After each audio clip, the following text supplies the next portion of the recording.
Moving on to the key elements of the workshop, I would like to introduce you to the subject before I invite the respective chair for giving the keynote address and chairing the session. World Humanitarian Day, that is the 19th of August. It is observed every year on 19th of August. This was established in 2008 by the United Nations General Assembly and was officially celebrated since 2009. This day was specifically 19th August was chosen as it marks the anniversary of bombing of the Canal Hotel in Baghdad, Iran, where more than 20 workers and one of the United Nations High Commissioner, Sergio Nephele, was killed in the bombing itself. They went there on a humanitarian mission and they were killed in that bombing. Each year, a different theme is chosen to commemorate the day. Last year's theme was "It takes a village to raise a child." This year's theme is "No matter what, World Humanitarian Day has to be submitted." This year's theme is really very strong. And the organizations worldwide get involved to honor this day in a range of ways. Each year, this day focuses on bringing together partners from across the humanitarian system to advocate for the survival, well-being, and dignity of people affected by crisis on both the sides, the workers as well as the recipient of the care, and for the safety and security of the aid workers specifically. The theme of this year is the human race with the slogan, "It takes a village." Again, it takes a village. Just like as it takes a village to raise a child, it takes the whole community to help people in need. In an emergency, the first people to respond are always crisis-affected people themselves. The one who are less severely injured are the one who come forward for the rescue, help, and all sorts of humanitarian aid is provided primarily by the first responders who arise from the community itself. This year's event will be focused on bringing people together from all walks of life, and no matter what is the theme, as I already told.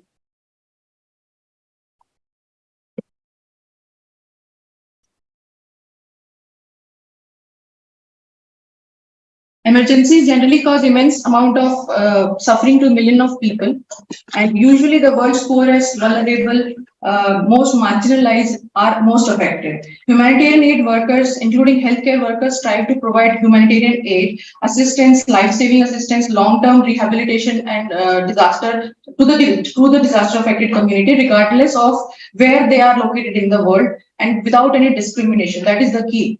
Irrespective of their nationality, social group, ethnicity, religion, gender, race, or any other factor you name. So the problem that are often encountered by persons affected by the consequences of any sort of natural disasters include unequal assistance, discrimination in aid provisions. So at one side, we talk about equality, equal distribution of aids, equal distribution of life-saving, emergency care, etc. On the other hand, these kind of disparities are very well appreciated in the disaster events or any sort of humanitarian crisis that we come across or that we read about. It is not limited to just unequal access to assistance. It involves discrimination in aid provisions, enforced relocation, sexual and gender-based violence, loss of documentation, recruitment of children into fighting forces, unsafe or involuntary return to resettlements, and issue of property restitution. Property restitution is a very big issue that is to be dealt with in case of humanitarian crisis originating from natural disasters or human conflicts. It is therefore suggested to have a human rights approach to planning, both the initial emergency and long-term responses. People should not lose their basic rights as humans as a result of natural disasters or their displacements. Rather, all those affected by natural disasters, including those who are displaced, are entitled to protection of all from all sorts of abuse and should be liable for relevant human right protection. It is also to be noted that human right encompasses not only civil rights and political rights but also economic, social, and cultural rights. Is the presentation there?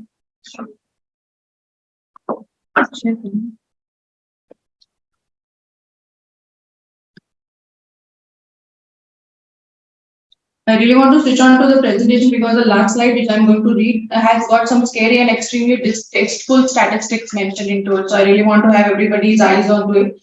It says approximately 122 million more people are facing hunger in the world since 2019. And this statistics is of 2022. 2023 statistics is awaited.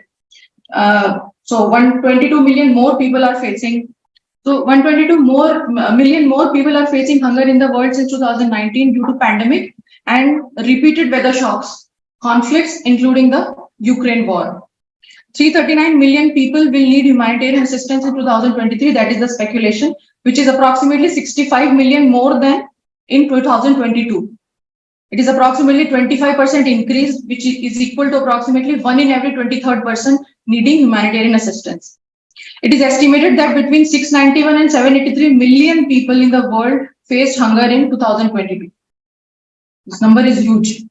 It is also projected that almost 600 million people will be chronically undernourished in 2030. By the time we reach 2030, we'll have approximately 600 million people who will be chronically malnourished, and this is about 119 million more than expected. Reason being pandemic, Ukraine war, ongoing recession, weather, extreme weather events, all these things have a compounding effect on this. Worldwide in 2022, an estimated 148.1 million children under the age of 5 suffered from chronic malnutrition. It is approximately 22.3% of the total population, children population. 45 million, which is approximately 6.8%, suffered from acute malnutrition. This statistics is really scary and distasteful. After 20 years, forced displacement shows no sign of slowing. So when 2022 data was compared to 2002 data, it was found that the gap of 20 years has happened, but there is no slowing down in the displacement, in the rate of displacement of population. Over 103 million people are displaced as on date while we are standing here, and even more. About 2/3 of the refugees and asylum seekers originate from countries where there are acute food crises, disasters, and extreme weather events. So extreme weather event, climate related issues are the key to all these issues, which include flooding, drought, and are responsible for the majority of forced displacement. People are displaced because of these kind of factors. Violent conflicts continues to take a heavy toll on civilians, especially when explosives are used in populated areas. So Ukraine war is a big example for that. Sudan crisis, which we just heard a few months back, is another example. Natural disasters or natural hazards, if we say, Turkey Syria earthquake was another major hit that the world took in this year. Children remain especially vulnerable, and the number of attacks on schools and hospitals has increased. The data shows that it has increased over a period of time. Violence against aid workers is also increasing, and 98% of those killed were working in their own countries. The aid workers are actually are extreme targets for these extremist forces, and they are on the hit list.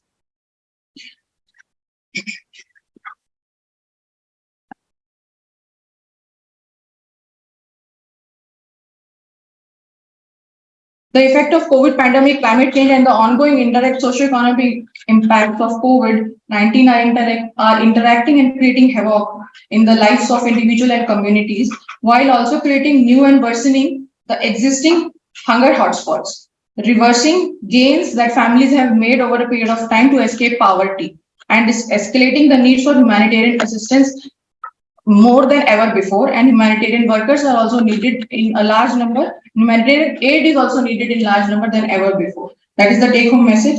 With this, I invite Shri Rajendra Ratnuji for giving the keynote address and begin the plenary session for today's workshop, Unfolding Challenges of Humanitarian Crisis During Disasters. I wish to introduce Sir for this purpose. Sir is an IS officer of 2001 batch of Tamil Nadu cadre. He is presently serving as Executive Director at the National Institute for Disaster Management, Ministry of Home Affairs, Government of India. In a short span of time after his joining at NIDM, he has made significant contribution as Executive Director. Under his guidance, NIDM took lead in organizing the pre-event as well as the main event of NPDRR in the month of March. Further, under his guidance, NIDM has participated in G20 DRR working group meetings and has effectively steered NIDM for furthering cooperation in humanitarian assistance, disaster relief, climate change adaptation, and related issues. He was also keynote speaker for the G20 online event by Asia and Pacific Center for Transfer of Technology, APCTT, under UNSCAPE. He also facilitated mainstreaming DRR trainings in public health emergency and disaster management professionals development program with NCDC, National Center for Disease Control, Ministry of Health and Family Welfare, Ministry of Consumer Affairs, Food and Public Distribution, Ministry of Labor, as well as 7 other departments where work is in progress. He is instrumental in integrating DRR into higher education, graduates and postgraduate education. Before joining NIDM, he was working as Joint Secretary, Department of Promotion and Industry and Internal Trade, Ministry of Commerce and Industry, Government of India, where he was looking after international cooperation, and he has successfully accomplished and led many high budget or basically huge budget projects amounting to approximately 500 crore. He was instrumental in game-changing policy under PM Gati Shakti mission. He has served the state of Tamil Nadu in various capacities in different sectors, including tsunami rehabilitation, rural development, fisheries, shipping, urban governance, technical and higher education, disaster management, and etc. He was also district collector of Kudalur and Kanyakumari district. Shri Ratnu brings with him a wealth of experience in managing a variety of disaster situations, including tsunami, floods, cyclone, oil spills, risk mitigation for chemical disasters, fire emergencies, as well as health emergencies, including swine flu, dengue, COVID-19, etc. He has worked with directors, fisheries, managing director, worked as director fisheries, managing director, Tamil Nadu, Medical Science Corporation Commissioner, and College of Higher Education and Technical Education. He is a graduate in economics, psychology, and philosophy with postgraduate degree in psychology. He is a gold medalist from JNU and he has completed his MPhil in community health from JNU. He is awarded with Prime Minister National Award for effective implementation of NREGA works, and he is recognized as the best collector for effective public grievance redressal in his district by the Chief Minister Award twice. The list will go on and we'll need another 2 hours for extending the session. So I'll just stop my introduction here and request sir to kindly raise the dais and say the keynote for the workshop. Over to you, sir.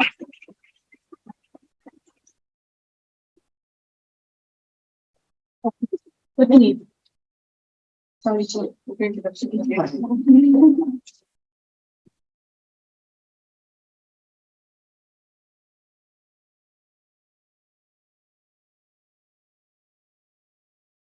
Dr. Sutapa Vinogi, Director of this IIHMR Delhi, Professor Santosh Kumar, my guru as well as my colleague in the RR,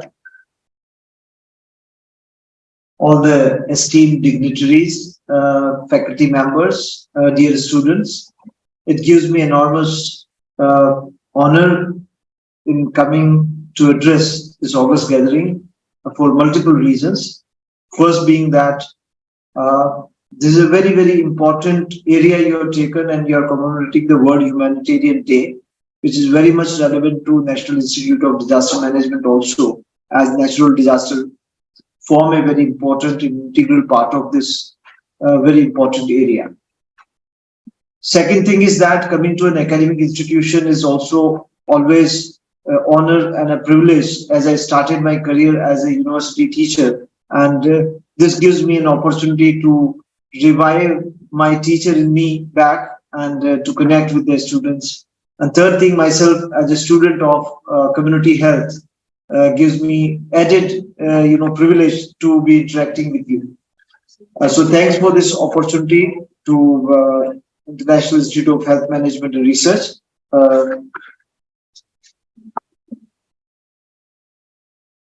I think the introduction portrayed about me is not that accurate as it appears. I'm a very simple, humble person. I think Nidhi has put this thing, but definitely the picture she has portrayed of the humanitarian crisis is certainly something that I do not disagree with.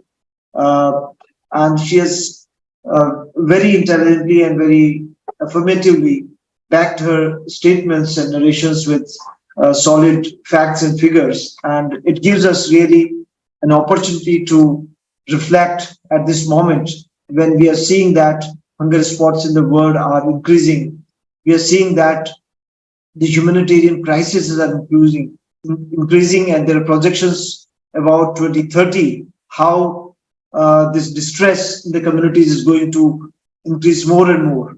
And that, coupled with the climate change and increasing intensity and frequency of disaster, is also an area where we need to reflect that this humanitarian crisis, while increasing, we also have to continue to reflect upon these kind of areas to see that how our preparedness, mitigation, and response can be more better coordinated, and what are the lessons that we have learned from the past. As you've seen from the data, that whether they are man-made disasters or natural disasters or the war situations, violence, and other forms of humanitarian crisis, millions and millions of people are at risk today, and this makes it very important that how we manage these humanitarian crises. It is also a very very complex, we can say. These are humanitarian crises are very interconnected factors and very complex factors which lead to these kind of crises, and therefore each crisis comes up with a very unique set of factors which are leading to these crises, and therefore its manifestation or unfolding also becomes very unique to that particular context. And therefore, while we can generalize and make certain generalized statements about our strategy for addressing, nevertheless, we'll always have to keep our eyes open to understand those unique circumstances in which each humanitarian crisis is cropping up and impacting certain category of people in a certain unique way, so that our response also is unique to that particular situation. I will also, in between, connecting with you with my experiences of various disaster and these responses. And particularly, I will be deriving from tsunami experiences, because that was a kind of a crisis which was of that magnitude, where a lot of international agencies and humanitarian aid had to be collected and coordinated. At that time, actually, we did not have any modern technological devices such as internet or other tools so proliferated up to community and the disaster managers that we could leverage them, and that had led to many pitfalls.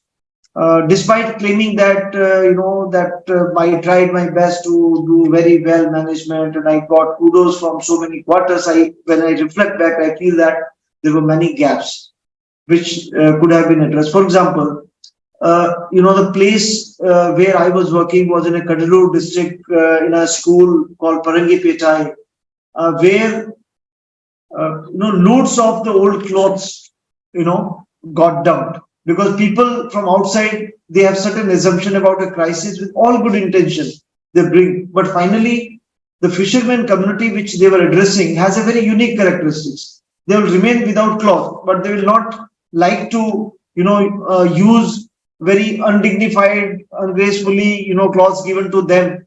Maybe if you iron them and give in a proper way, they might have this thing. So they were just lying there. They lost their houses, but they said, we are not beggars, we will not this thing, we will not accept. I'm just trying to give that. Had we had a sort of a cloud sourcing of what is needed, though there used to be a system, I'll come to that point. So today's time, we can leverage internet and modern other tools to see that the humanitarian aid can be much more systematic, much more need-based, much more coordinated, and demand-driven rather than a supply-oriented. So this also gives us an opportunity to have a better coordination and better improved coordination, because managing information that can be easily shared, and for example, working for certain systems that for certain data tools and formats, which is otherwise so many of the agencies can share those data formats and tools, as well as they can share the information about the resources that we are having. and thereby there can be better coordination not only between the community needs and the international aid agencies, but also among different agencies. There can be better coordination is possible today's time. And otherwise we found that time there was a lot of confusion. What is the role of different organizations? And there was a lot of time was taken to assess the community needs that time.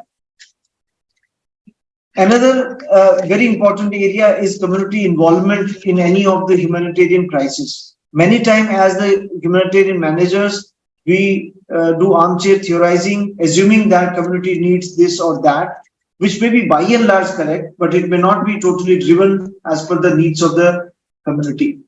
I'll again take back you to my experiences during tsunami and many other disasters, and where, for example, during tsunami, I was on a very, my first posting as IAS officer. So it was a limited area. My subdivision, I just divided into 2 geographic entities, and I was handling around 10 to 15 habitation on the coastal habitations. So I had a system that every day evening there will be, 1 male and 1 female leader from each of the habitation will come, and they'll be meeting around 5 or 6 o'clock in the evening, and we'll take feedback that what was done today, what were the gaps, this thing, and how we can, mobilize those community needs. So community needs are very dynamic during a humanitarian crisis, especially in the beginning.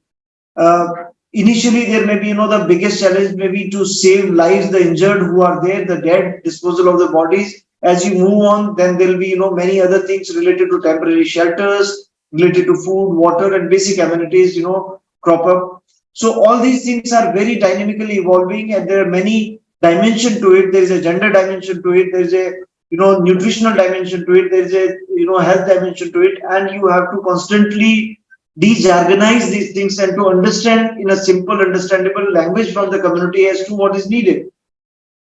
For example, I think it was close interaction with the community, and also we had certain volunteers of in Tamil Nadu, the self-help movement, and we have a special vertical for dealing with the social welfare department. So we also had asked them to have meeting with the women self-help groups in the villages and habitations that time, and by that we could derive certain insights that okay, women need sanitary napkins, and we asked the Tirupur textile to just provide loads of that. And that was, came up as a, unique example again in that area in terms of the response, that it was very gendered and it was appreciated by many of the, activists and other NGOs. And these are not a rocket science. It is just you have to interact with the people and know that what they are needing, and you have to involve them into a better participation so that there can be response can be driven to community needs. As I already emphasized about the information sharing in humanitarian emergencies, again here, there are many other platforms like crowdsource mapping, sharing of the data from the organizations, and creation of web-based community mapping, etc., that can help into a better and effective interface between mobilization of resources as well as their fair and equitable distribution.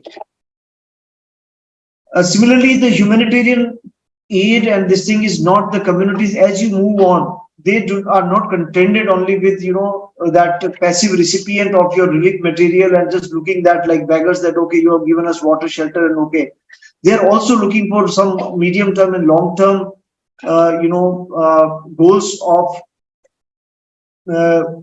restoring peace, of normalcy, long term their livelihood restoration, etc. So while humanitarian aid has to be there, but it has to be integral part of a larger strategy as to how you respond to in the medium term and long term, and how your humanitarian aid does not make the communities totally dependent and this thing, but it empowers them to also become active participants in their recovery and rehabilitation in long term.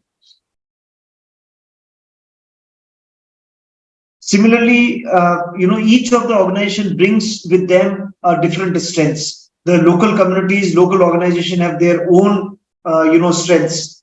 The international organization have their own strengths, and each one of them have to recognize that and to work in a better, pooling of insights and pooling of the not only resources but also insights and strengths.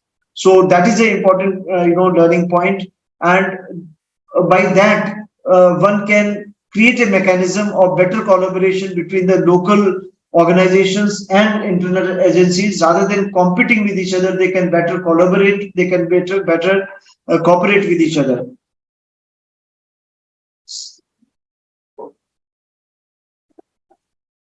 So to put in a sense, I think we require a model of humanitarian aid which is more dynamic, which is more interactive, which is more inclusive, which is more participatory, and which can also be backed and driven by the modern technological devices which enable an aid into, and also it's a integral part of long-term recovery process, and not a standalone relief charity oriented model, but looks at citizens and them as important partners who are also responsible for their own progress, and who are active participants into this entire process of recovery, rather than we becoming totally champions for their cause and making or creating more dependency in this thing. And we have seen that disaster after disaster, these are some of the challenges which continue to happen.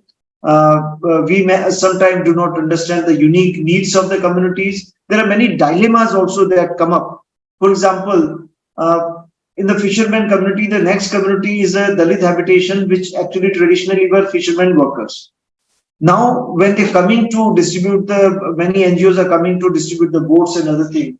One of the dilemmas is that, do you also if you give the boats to erstwhile owners, you are creating more competition in the limited marine resources, your intensity of fishing is increasing. If you do not give it, there is a question of equity, and there may be, Dalit right activists who can rightly articulate a position that you're giving to the more to haves, but the have-nots, you want them to continue to be, a worker or laborers. So I'm not putting any answer to it. I'm just raising these dilemmas for the young students to reflect upon. Maybe they can keep their phones for some time away and engage in reflection. And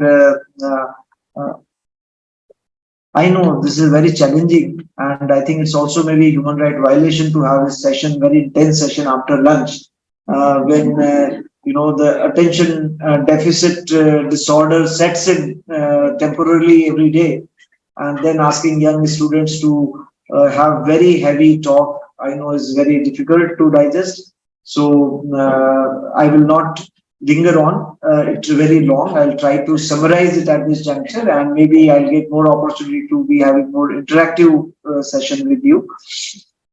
So I think we have to see that not only how we manage humanitarian crisis, but I think like in health, you are students of health management, and health is not only about curative health, but it is also the preventive health, the promotive health. Same way, I think the humanitarian crisis also we should look as, like a patient in a emergency ward. So I think one good way at a societal level is to how you can reduce the emergencies and accidents so that your ward is lighter. So similarly, we also have to, while continue to manage better the humanitarian crisis, but all the time we have to also think upon how to reduce these crises, how to prevent these humanitarian crises, and how to build in a culture. Certain crises may not be possible to reduce them; they may be inevitable. The hazards, natural hazards, may be inevitable, but definitely natural hazards may be prevented from turning into disasters, because every hazard does not lead to deaths and destruction. When the hazard is not managed well, this leads to a crisis. Similarly, people say that earthquakes do not kill people. Do you agree? I do agree that earthquakes do not kill people. It is the buildings that do. So if your buildings are resilient, people may not die. So similarly, if there are no exposure and there is a total wild area, there is no death in earthquake also. So I think we have to see that our infrastructure is resilient so that hazard does not turn into a crisis. When the tsunami first time came, it killed so many people. But I'm sure today's time, if the tsunami comes, maybe one or two people who are in the coast and where the message or could not be conveyed, because today our early warning systems, sharing of information, and so much. So we have to learn from each crisis and each disaster, and to learn that how we can prevent that crisis to be turning into a major humanitarian crisis. The conflicts will be there. There will be difference of geopolitical opinions will be there. Definitely, it is bound to happen. The natural hazards will be there. But I think all of us can work together to see a better world for us, and particularly for your future generations, to see that we do not see them as turning into major humanitarian crisis. We can try to identify those risks. We can try to prevent those risks. If not preventing, we can minimize those risks, reduce those risks, or at least we can mitigate those risks by appropriate coordinated interventions. With these words, I once again thank the organizers, and particularly Nidhi ji, for giving me this opportunity, and thank you very much for this occasion. Looking forward to a very, very successful event, and the other two international resource persons who are also connected. I'm looking forward to hear them, as well as Professor Santosh Kumar. So just want to share that my first introduction to disaster management when I was in Rajasthan Administrative Service he was a faculty in HCM RIPA Jaipur, where I was trained, and that time he had given me assignment. That was my first curiosity toward disaster management. So though he is now advisor to me, but he was former director also of the institute, and so I'm very indebted to him, and today's presence also adds value to these discussions. Thank you very much.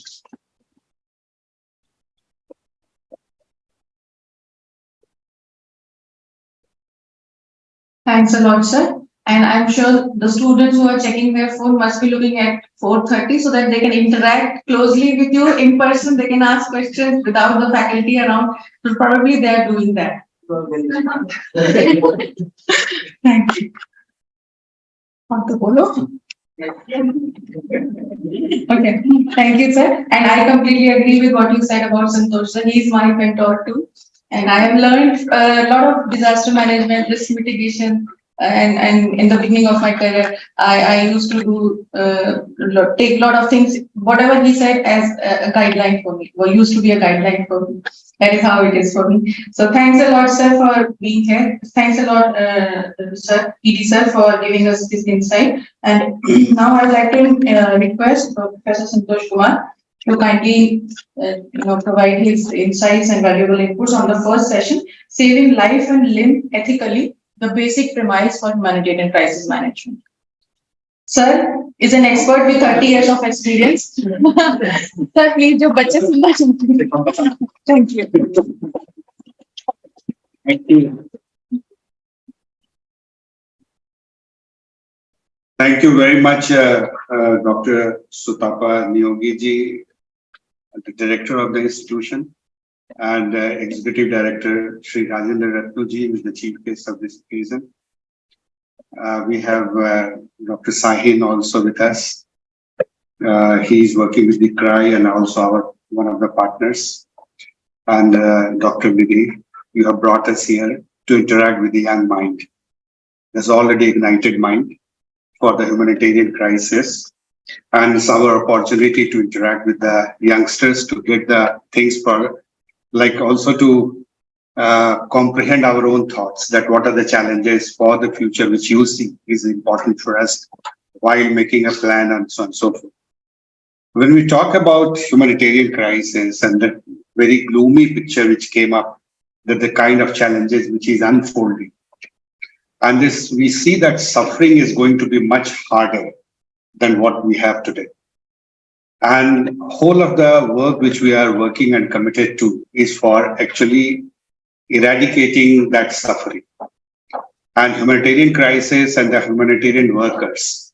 The job is, this crisis is there, and we are the workers. The workers' job is to do what? The workers' job is to remove the kind of a stress, distress, unhappiness to happiness. That's what the challenge which we have. And many people, or almost all the people, have to go through the same kind of a process.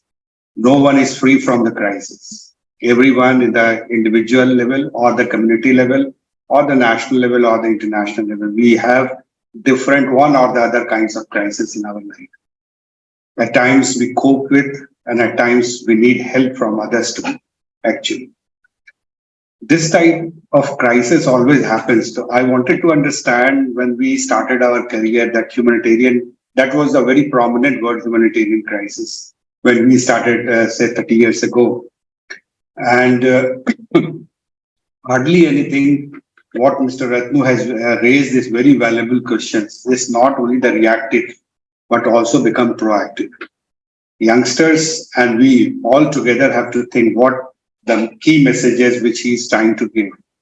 Humanitarian crisis emerges after the crisis. But how that impact can be reduced and can be made minimum, but that is possible only when we start working ex ante, pre-disaster or pre-scenario. What is our preparedness as a humanitarian worker? What are the things which are unfolding as a challenge? And those challenges to be taken up as in a different way. One, you must have heard about the Buddha's story. One very much grieved lady, she lost her kid and she was looking for an answer. And she was into grief and crying, howling and everything. And no one can actually, that time was able to help her to come out from that grief. So all humanitarian crisis, the worker or the community during that time, the worker concept was not there, but it's always the community feeling was there. So everyone trying to. So people said that probably you will get the answer from Buddha. So there is a saint, you go to him and probably ask this question, probably he would help you in taking you out of the suffering. So the lady went to him and asked this question that I have this child, and so I lost him because of some problem happened and because of his illness. So and you have to actually take care of me and you have to bring him back. Buddha very quietly did not lose his patience and very quietly listened to the lady, gave full time, full ears to her and said, okay, we will do that. Certainly, I will take care of your problem. But one kind of a ek shart hai, aur us shart mein ye hai कि you go and collect a bowl of rice और उस घर से लाना जहां किसी की death नहीं. So the lady went and went and went and went and went. After that, when she came back in the evening to Buddha, said, "Oh, good that you have come. Kahan hai chawal ho le bowl do." The lady said that I went to every house, every single house in the vicinity, and I did not find any house where this kind of a grief or suffering was not there. So Buddha very quietly said that, so you got the answer. You yourself solve your own problems. So everyone has to go through such kind of a process. Only thing that we have to realize, we have to cope and we have to move. As a humanitarian worker, we are also victim and also we are the service providers. So in two different roles and different times, that how we can bring that compassion in ourselves. Humanitarian means what? That you have to be ready to go beyond yourself. And that beyond yourself meaning thereby that you have to take care of the person with the same compassion and love which you want for yourself. So that is the best part to be taken up as a humanitarian worker, is how to bring that compassion and that love as a kind of a major characteristic as a service provider. Whether you take this pre-positioning or whether you go for ex ante, whether you go for pre-disaster planning or you go for the post-disaster planning. When we were going to in many flood situations, Ratnuji are very much and very dedicated practitioners when it comes to disaster. And you must have seen his passion. He started his career and then district magistrate, he faced the tsunami. And he said he's a practitioner. So whatever the solutions which we would be trying to give with our own research, like institution like IIHM, so that kind of a thing will go as a kind of execution. So what kind of solutions which we are trying to look at, either from the research, whether we are from the kind of our own wisdom, from our much of our reading. So those practitioners will also take and institutionalize as a kind of a public policy. So there we see that what are the operational challenges and what are the public policy challenges as humanitarian workers. So these two things are also to be thought that yes, that we have a problem, we would be having problem. And like earlier, we used to have one disaster in 10 years of time. We are having 10 disasters in 1 year of time. So there's total paradigm shift in the kind of events which we are in. And this is getting also multiplied with the conflict situation, as you already mentioned. It's also getting complex with the kind of different vulnerabilities. And that different vulnerabilities, whether in terms of, you talk about poverty, and it's not below poverty line is saying that and everything is the same. No. Many of the victims you will find that people are right on the poverty line, and you find much below than the poverty line also. So depth of poverty is also to be seen. All below poverty line people are not the same kind of challenges that as a victim than the that we see. So importantly, that social system is also to be recognized in what kind of a social system, what are the cultural reality in which we are living as a social worker. So when we moved to, I was undergoing in Israel for the disaster risk management training and went to the hospital and wanted to see that what are the practices they are doing for actually providing, as you have said, the dilemma of ethics of amputation, and also you said about that saving lives. So there in the hospital, what I could see that if they were doing of the, say, the scenario of earthquake, and they found that 200 patients are coming as an affected person reporting to the kind of a hospital. So what could be the, as a humanitarian crisis you say, or the emergency support system you say, or the psychosocial care you should say, or whether you should talk about the physical health intervention you can say, all gets actually together at same point of time. Everything is to be given at the same point of time to the person, the requirements which he emerges out.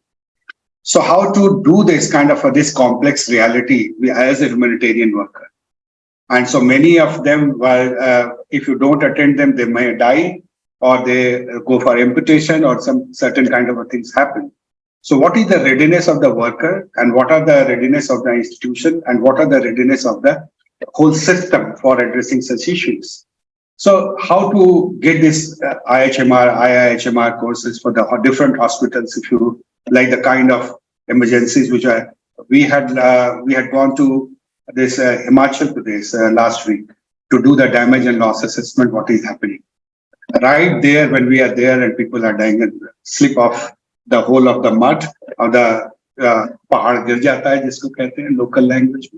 And then 10 people are buried there. So how to get them out, how to do the counseling, or how to go for amputation, or how to go for this saving lives. In such kind of a scenario you would be in the future and also at present. So how we prioritize. So what Israel did for this such kind of a situation, many countries now practicing this, including India. So when 200 people are there and you see that how many staff in trauma center you have, and how you are going to address the last patient, that is the most important. So first one will get the say 20 seconds kind of and 20 seconds you are approaching and then, but 200 will take the 20 into 200. So 400 or 4,000 kind of a minutes that you will reach to the last patient.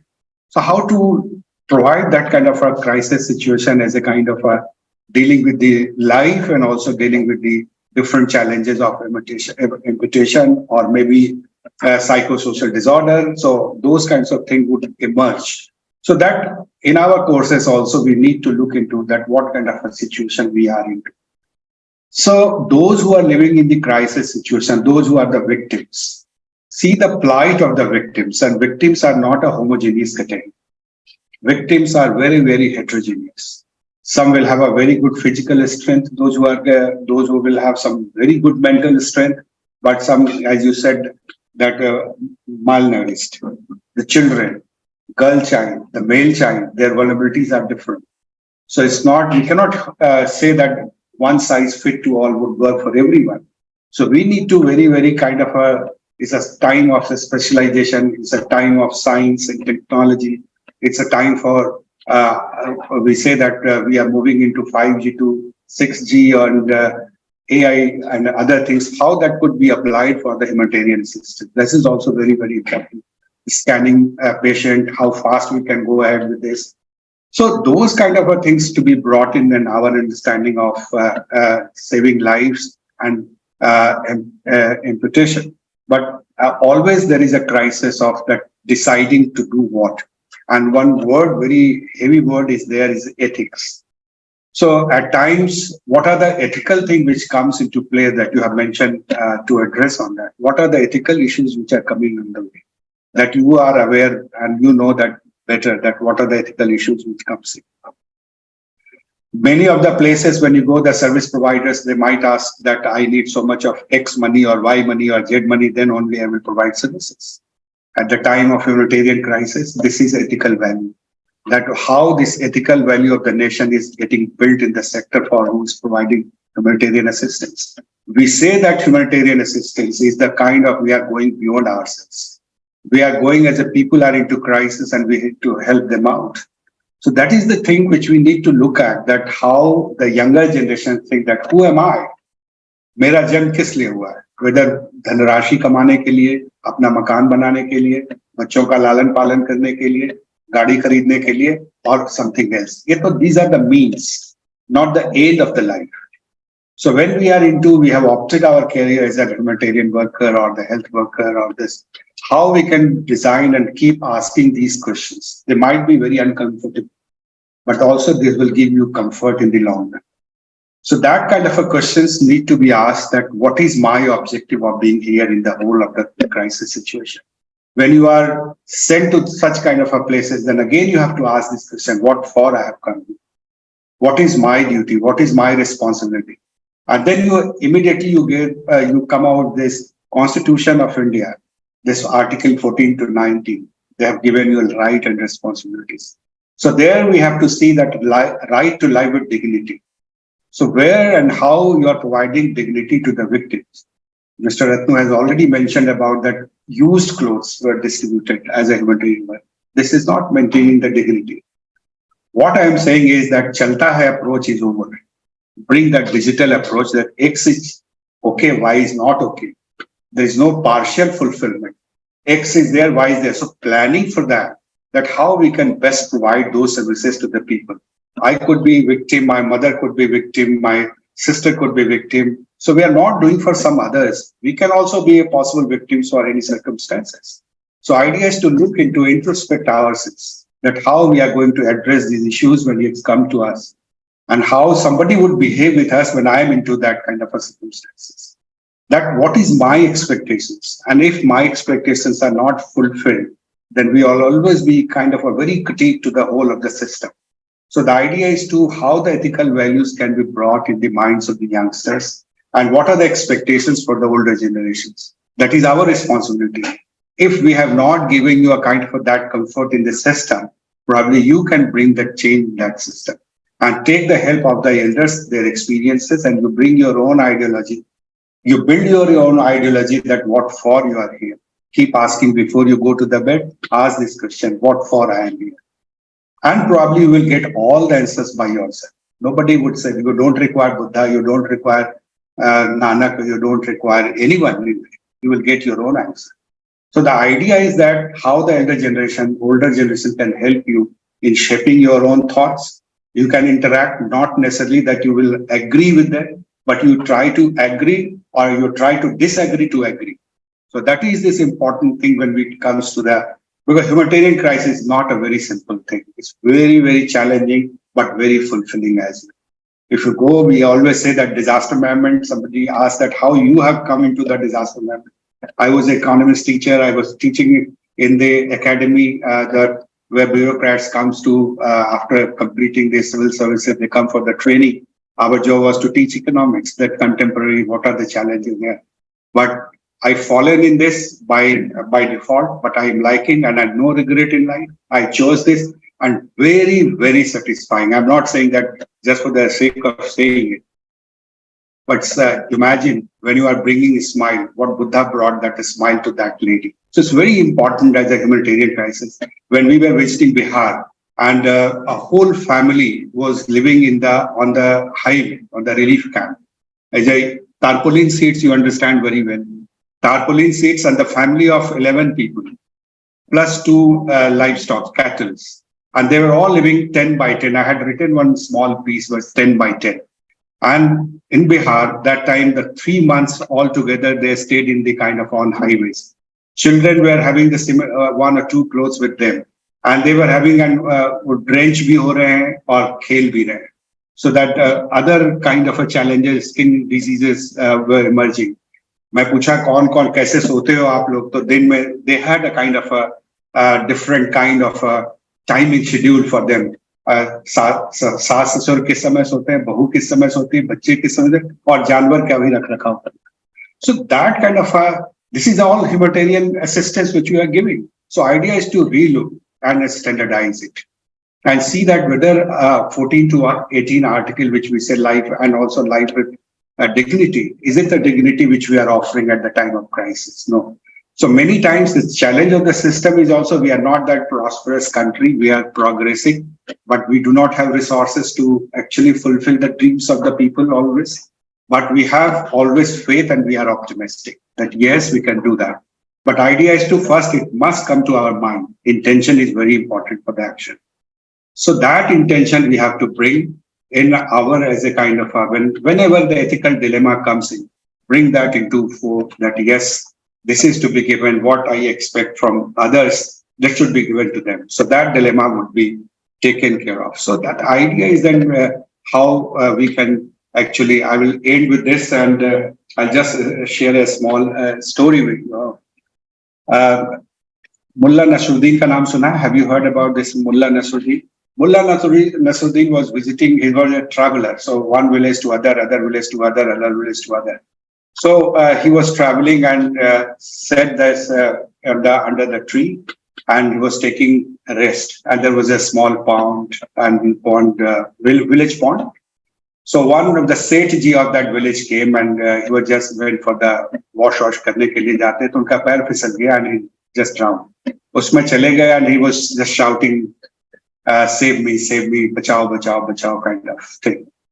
Then villagers came listening to the Sethji because the very familiar voice. So all villagers came to the pond and said, ki apna haath do, apna haath do, apna haath do. Sethji se keh rahe the, give your hand, give your hand. But Sethji was just bachao, bachao, bachao. Then villagers said complex issues, how to deal with this. So वो तुरंत वो जाते हैं और देखा कि Mulla Nasruddin is sitting there and enjoying the whole process which is going on. So they went and you are laughing. The man is drowning. He is हमारे village में सबको वो देते हैं, पैसा देते हैं, साहूकार है वो. So he is a lifesaver for us. And you are कह कि नहीं तुम जाके सीधे बोलो कि मेरा हाथ लो, take my hand. And then villagers went immediately back and he was shouting again, bachao, bachao, bachao. Villagers said, मेरा हाथ लो, मेरा हाथ लो. Immediately said जी उनका हाथ पकड़ के फिर उनको रेस्क्यू करके बाहर आ गया. Then again villagers went to the Mullah Nasruddin कि इसमें what was the kind of ऐसा magic क्या था लो और दो में. The magic was that his whole work is to take money, ना वो सूद का पैसा लेने का है. तो उसकी habit, उसका idea, उसकी ethics, everything is that. So जैसे बोला कि अपना लो तो उनको समझ आया कि कुछ मिल रहा है, फिर उसके बाद उसने. So this is very important. Power to give is very challenging and very important thing. Power to लेने वाले तो रहते ही हैं, and humanitarian workers is to always to give. So enjoy the power of giving, and there is no ethical dilemma would be there. And keep asking this question every time when you go to the event, what for I? Thank you very much.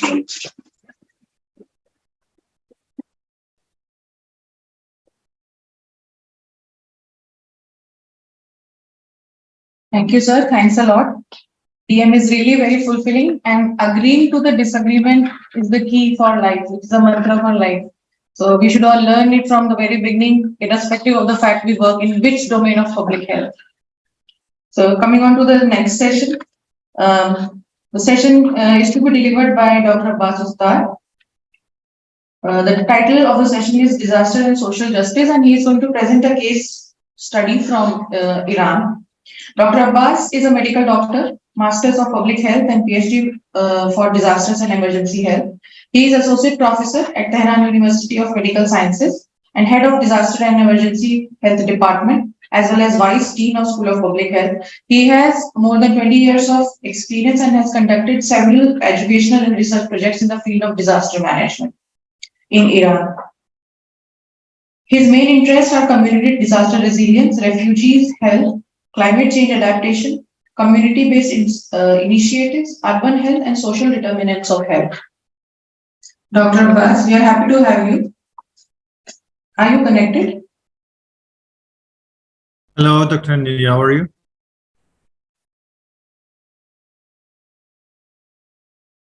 Can you hear me?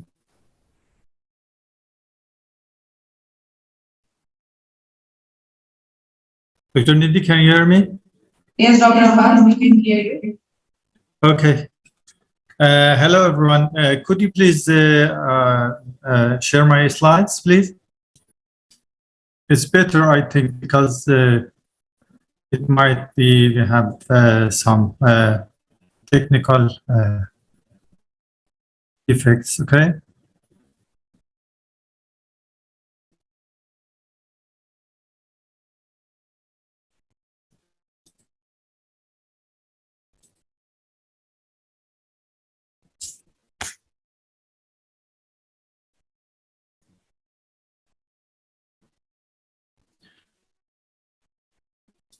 Okay, thank you. First of all, I would like thanks from all of the colleagues in India, especially International Institute for Disaster for Health Management Research, and my friend Dr. Nidhi, that she invited me to this very valuable and informative seminar. My lecture is about the social justice in disaster. Why does it matter and why does it mean? I would like to introduce the first part of my PhD student, Laura Hamdanieh, and I would like to thank her to conduct this very, very important and very, very informative research. Let me next slide, please.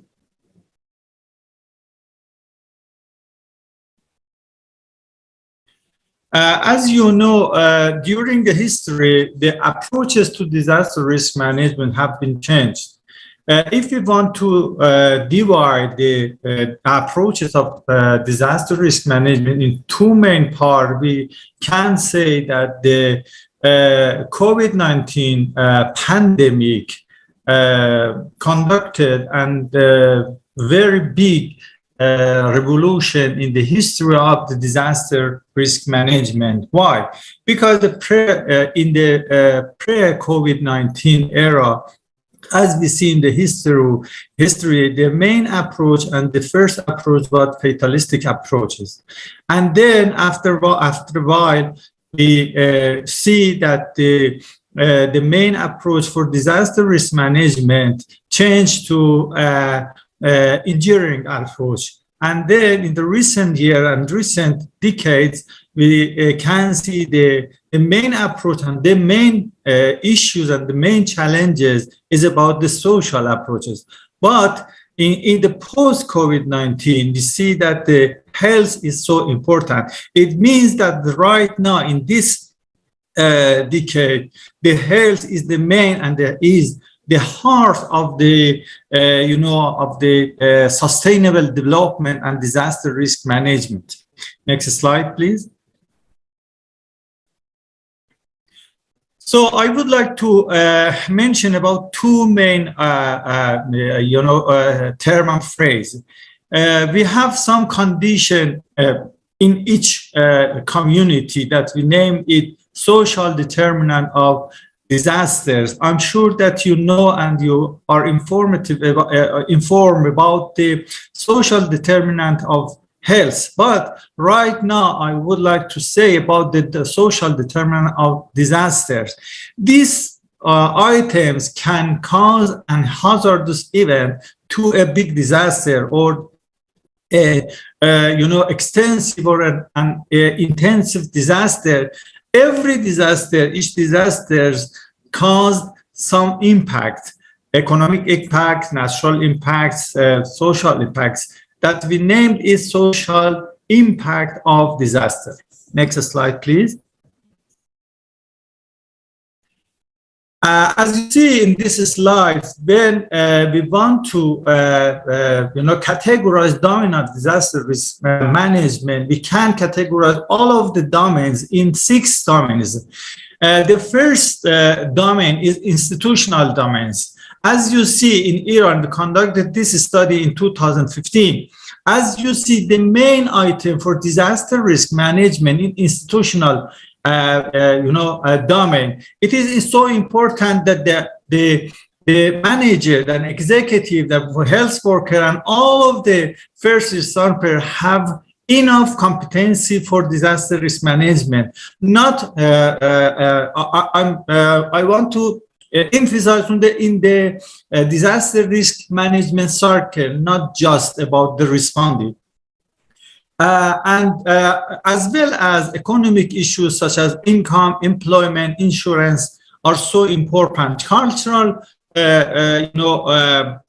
domain, including literacy, disaster awareness, and wide world are so important. And concerning the social domain of disaster, I would like to explain more about the social domain or social determinant of disaster in the next slide. But we know that the physical issues are so important. The location of the disaster is so important. The space and the distribution of the location in a village, in a city, in a community are so important, as well as the environment, the water resources, the green resources are so important for us to conduct an effective disaster risk management and promote our community resilience. Next slide, please. We are talking about the social determinant of disaster. I'm sure that all of you know about the about the social determinant of disaster, but it is so important beside of the poverty, beside of the health, beside of the social capital, social security, employment, and social well-being, there is a very, very important issue as the social justice. Based on our studies that I will explain in the next slides, social justice in disaster is a missing and is a neglected issue concerning the disaster risk management. This is next slide, please. Okay. We are talking about the social justice in disaster. The question is, what does it mean? And what are the social justice disaster characteristics? What are social justice in disaster domain and determinant? And finally, we should identify the impact of social justice of disaster. In this lecture, I would like to, explain more about the definition, about the characteristic, about the domain, and about the impacts. Next slide, please. Laura Hamdani, as I introduced her, conducted a scoping review to find out which literature, which knowledge we have and is available in all of the world. We noticed that there isn't an accurate definition for social justice in disaster. The next issue that we find based on our studies was that an explicit definition of social justice was only mentioned in 2 studies. Most definitions were not related to disaster context. When we refer to the literature, we have a lot of literature about the social equity, social justice, but we need that to define and explain about the meaning and the definition of the social justice in disaster context. And social justice and equity, based on our study, we can explain that the definition of the social justice in disaster can define as equity in words. That is so important. The words should be distributed equity in rights. That the other colleagues explain more about the equity in rights, equity in resource distribution, and consequences in all phases of disaster risk management. We should consider all of the phases of disaster risk management, not just response and preparedness and recovery. We should have an equal worth, equal rights, equal resource distribution, and equal concentration, even though in the prevention phase, in the mitigation phase, and other phases of disaster risk management. Next slide, please. As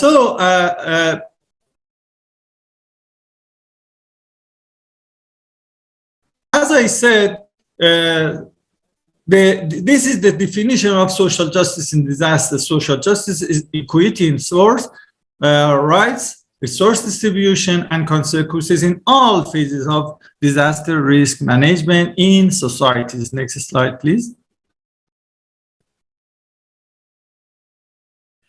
Concerning the determinant of social justice in disaster, as Dr. Nidi explained at the beginning of this workshop, we should consider institutional domain. We should consider social, such as poverty, citizen partnership, trust, social capital, discrimination, and so on. Economic is so important, environment so important, physical, for example, infrastructures, structures, living, building codes, and etc., are so important. And as well as that is so important that we should consider cultural, issues such as education, such as awareness, and etc. Next slide, please. Based on our study, we conduct a conceptual framework for social justice in disaster. As you see, when we want to establish and conduct a conceptual framework, we should consider three main items. The first one is characteristics. I explained about the characteristics of social justice. You see in the middle of this slide, and the other is determinant. And the last one, or the third one, is impact of social justice in disaster. When we have a social justice disaster, the main impact are human dignity. One of the colleagues explained very, very well about the human dignity and the achievement of the discrimination, good governance, and it's so important, equity, sustainability, resilience, and finally, the human rights and considering the human rights is one of the most important impact of social justice in disaster. Next slide, please. In the second phase of this thesis, we conduct a qualitative study. I just want to, mention a very little space of this study concerning the social justice of the disaster definition. Based on our study, our qualitative study, social justice is equity in all domains. It means that we should consider equal economy, equal ethnic, environment, political, social, as well as resource distribution and equal opportunities. In the scoping review, we didn't see anything about the equal opportunities, but based on our qualitative study, we noticed that the equal opportunities is so important. And the next one is the different groups should be considered in the community in all phases of disaster risk management in the societies. Next slide, please. Okay, based on our study, we noticed that we need to set a unified definition for social justice in disaster. I know that it might be different definition in the different community. Why? Because the social justice in disaster, essentially social justice and equity, is culture bound. The issue is culture bound term, and it is a culture bound concept. But when we want to speak to each other and communicate with each other, we need to set a unified definition of social justice in disaster risk management. The second conclusion is that we need to develop a common conceptual framework for social justice in disaster. And the last one that is so important, we need to develop national plan for achieving social justice in disaster, or we need to develop some national plans adopted or related to the justice. Why? Because the justice is the final output of sustainable development, disaster risk management, and etc. Next slide, please. Again, I would like to thank to everyone. I hope everyone be happy, and thank you.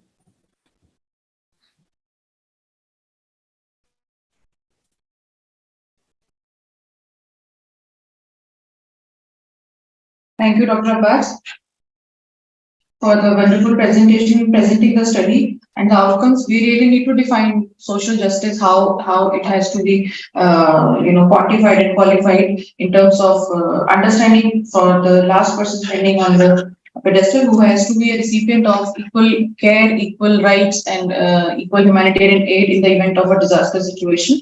So I completely agree with you. And when it comes to vulnerable population, it becomes even more difficult to ensure equity and equality. So our next speaker, Dr. Shaheen Ansari, is an education specialist, and he is going to talk about the child specific human rights and how there is a reciprocal relationship between the children, the disasters, and human rights, how they are violated the most, or the maximum, I should say, in case of vulnerable child being the recipient of care or humanitarian aid, etc., in the event of a disaster. Dr. Shaheen, let me introduce himself to you. Dr. Shaheen has done his doctorate from Jawaharlal Nehru University and has been working in the field of development sector for more than 20 years. He has worked with national and international organizations like UNESCO, Child Fund International, and Council for Social Development. Presently, he is working as education and emergency specialist with Child Rights and Youth, CRY. His focus area is child protection and child rights during disasters and emergency. His expertise is on education and social and emotional learning. He is a blogger and regularly writes on education related issues. I request Dr. Shaheen to please come over and share his experience.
You're on mute, sir.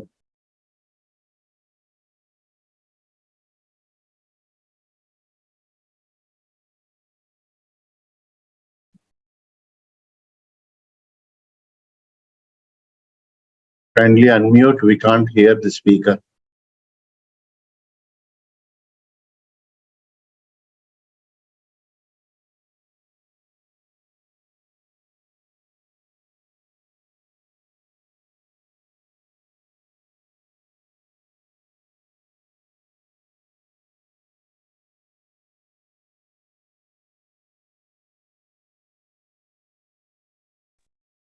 Sir, please unmute yourself. Yeah.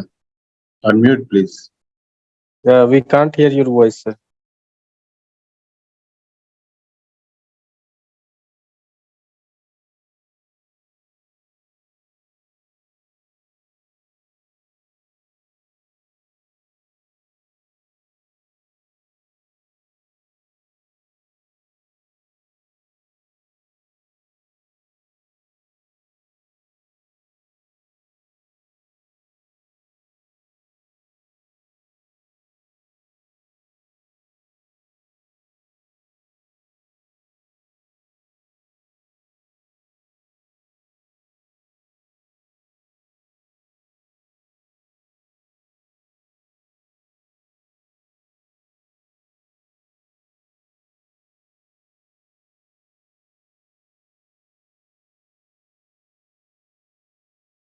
We can't hear any. So he's going to detailed discussion. I've just shared the core thing which is related to all of us and which we should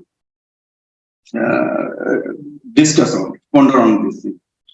So he says, look, I will do that.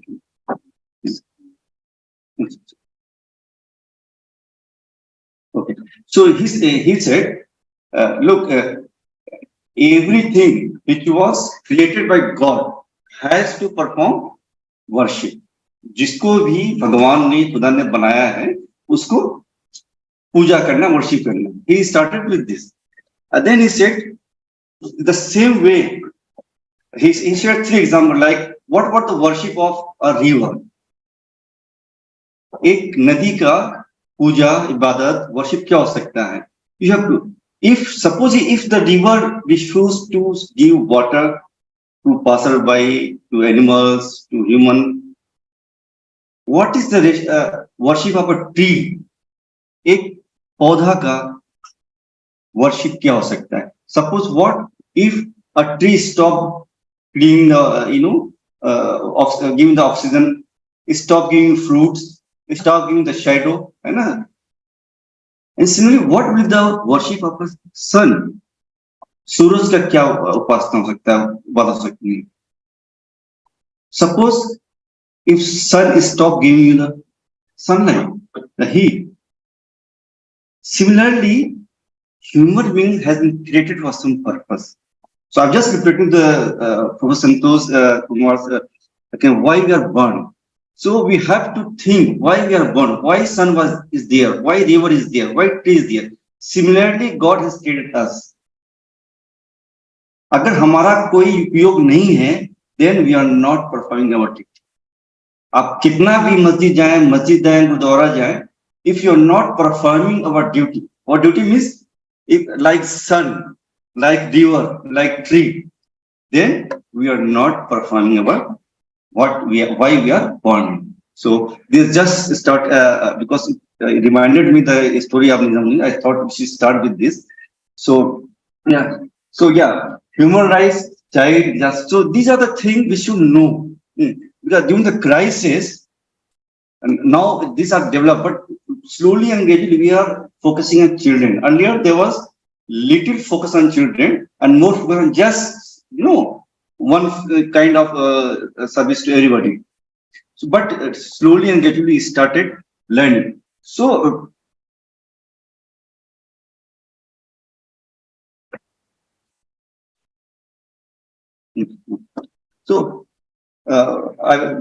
one of the community human right, Manav Adhikar. Can somebody explain what is the human right? कोई भी कभी आपने सोचा भी है, thought what is human right? Anybody?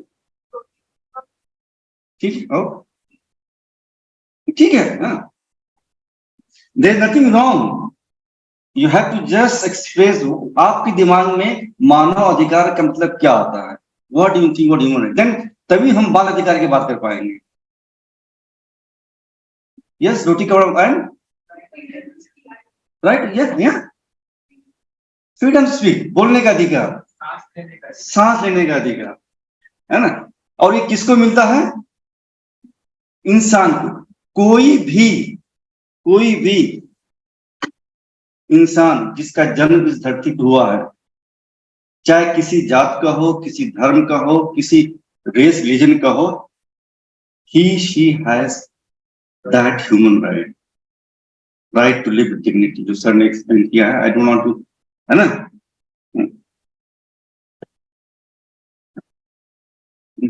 So they are so you're right.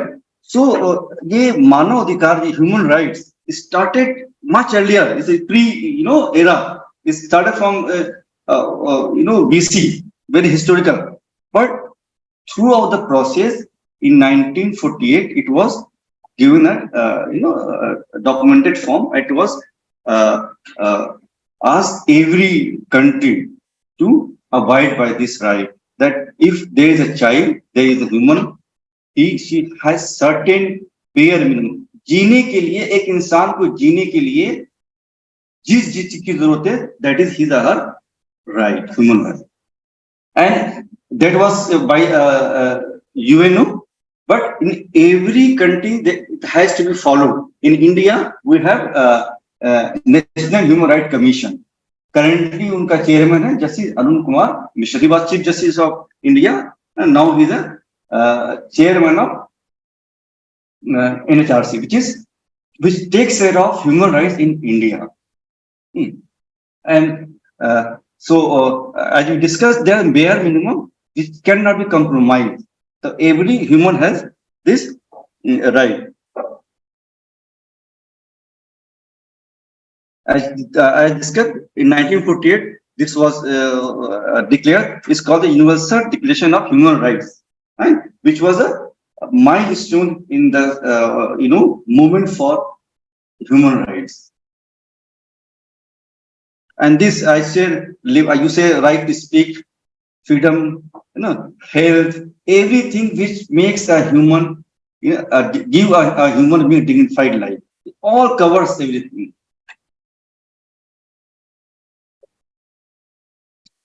From there comes Bal Adhikar, child rights. Okay, then what could be the child rights? Yeah. Education, good. Literacy, food. Vaccination, right? So these all things should be there when we are into disaster environment. And जब हम disaster management की बात करते हैं, जब disaster होता है कहीं पे, so education, health, all those things which are should be there. So these are additional to human right. एक बच्चा भी इंसान है, so automatically she gets those all the human rights. But additionally, she or he given our rights that is called child rights, in which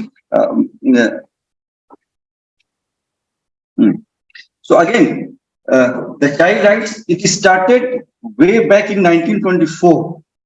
बाल अधिकार की बात जो है 1924 शुरू हुई थी, but in 1989 it was UN decided that we should have a convention and then every country should ratify it. So every country in the world agreed to this UNCRC. Can you tell me which country did not agree? एक देश है जिसने कहा कि हम इस अधिकार को नहीं मानते. UN still that country has not signed it. Guess कीजिए. Yes, you can guess. बच्चों के लिए वियतनाम और कौन? North Korea. Let me see the wild guess. और क्या हो सकता है? That's one country who has not signed yet. Russia और पाकिस्तान, अफगानिस्तान, अब तक जो भी नाम आए नहीं है. ईरान भी नहीं है. United state of America. आप लोग गूगल कर लीजिएगा इसको. United state of America is the only country who has yet to sign the ratified. So अब और हम लोगों ने कब किया था इसको? 92 में. बना कब था ये? 89. So we are far ahead in the. See what I'm trying to say? We are far ahead in many things. we are the moment we became independent, we give women's right to vote. There are many countries, progressive, so-called progressive countries, they give right to, franchise to women much later. So yeah, बच्चा क्या होता है? About who is child? When we talk about child right? When you see child, what definition comes to your mind?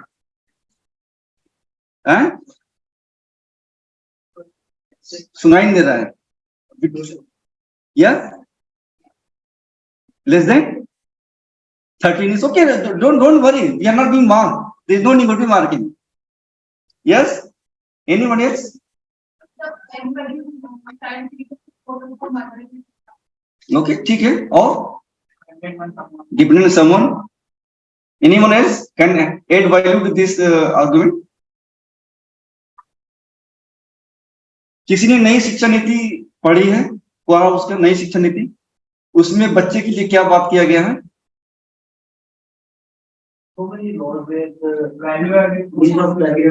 Okay. So, कोई भी any human being who is 18 years or less than 18 years is a child. कोई भी इंसान जिसका उम्र 18 या उससे कम है वो क्या है? बच्चा. So when we talk about child rights, we talk of a human being in the age group of 0 to 18 years. But a child, according to government of India, बच्चे का जो है पैदा होने से पहले ही शुरू होता है. Can you tell me which, from where you are health? बच्चे का जो है पैदा होने से पहले शुरू होता है. बच्चे का जीवन जो है 20 weeks after pregnancy. 20 weeks के बाद you cannot abort. 20 weeks है ना. अभी जो 2001 में एक्ट पढ़ा था ना, amendment act, that's it. If गर्भवती जो है, गर्भ है 20 हफ्ते का है, 20 weeks, then you cannot abort. That means that the government of India recognizes child from that period. So from that period to 18 years of age, we have to, when we talk about disaster risk reduction, we have to plan that way.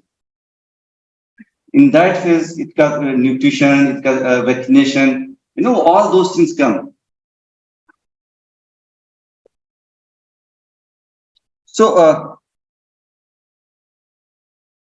there are 41 kind of rights which UNCRC says, and those all rights has been categorized by practitioner or child rights activists into 4 broad categories, right? And those 4 broad categories are survival, development, protection, and participation. Why I'm sharing this thing about? Because we should know when we are into the disaster situation, we should know that this child needs these rights of education, health, survival, right?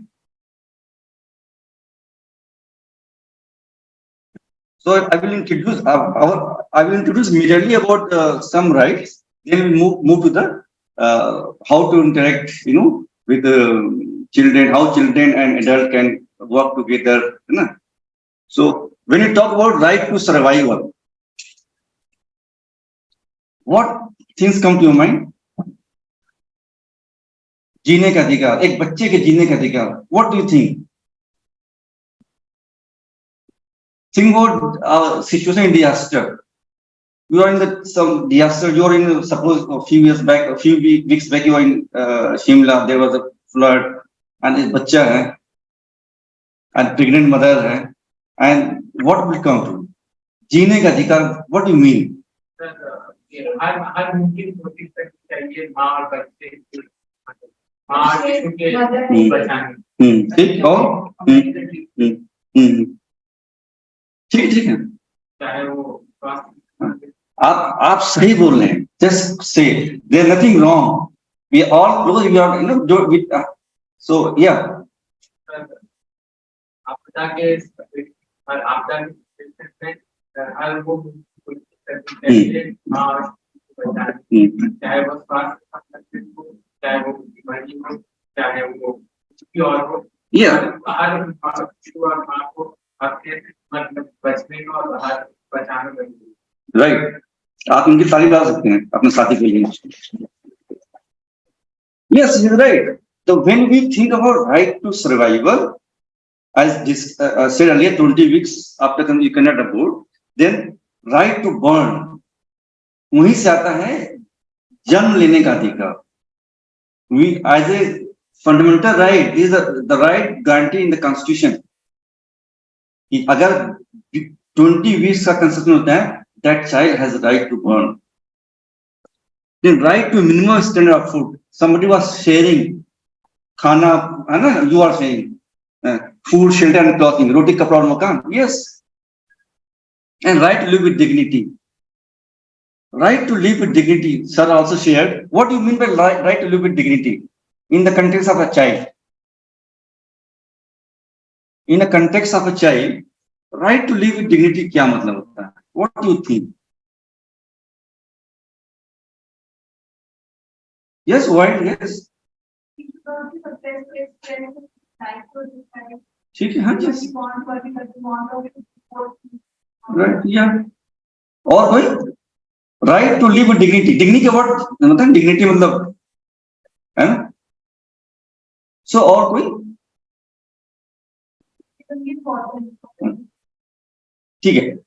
Any child who is born in this on this land, India में जो भी बच्चा पैदा होता है उसको dignified life के लिए सुप्रीम कोर्ट का एक जजमेंट आया था, 19 क्रिश्चियन जजमेंट बोलते हैं उसको. उन्हीं के जजमेंट के बाद ये राइट टू एजुकेशन एक्ट की बात शुरू हो गई थी. जो 2002 में अमेंडमेंट आया था, 2009 में क्या आया था, राइट टू एजुकेशन एक्ट. नहीं, सो अब if a child is not getting proper education, if a child is not getting proper shelter, if a child is not getting proper health care, that means we are failing in providing right to life to a child. We as a nation will be failing. आपके पड़ोस में हो रहा है तो आप fail हो रहे हैं, हमारे पड़ोस में हम फेल हो रहे हैं. Because our life without education, without health, without nutritious food is not a dignified life.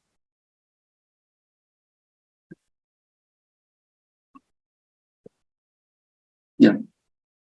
Again, we shared, somebody shared that nutrition, protection, medical care is all part of the right to survival. Right to development, विकास का अधिकार. हम बच्चे के विकास अधिकार की बात कर रहे हैं अभी, हम देश के विकास अधिकार नहीं बात करते हैं. Different discourse. Here we are talking about right to development of a child from बच्चे के पर्सपेक्टिव से, बाल विकास, बच्चे का विकास का अधिकार. सो when I say this child has right to development, what do you think, what should he or she get? Very good. Education, proper nutrition, good, सही बात बोल रहे हैं. या और कुछ? So yeah.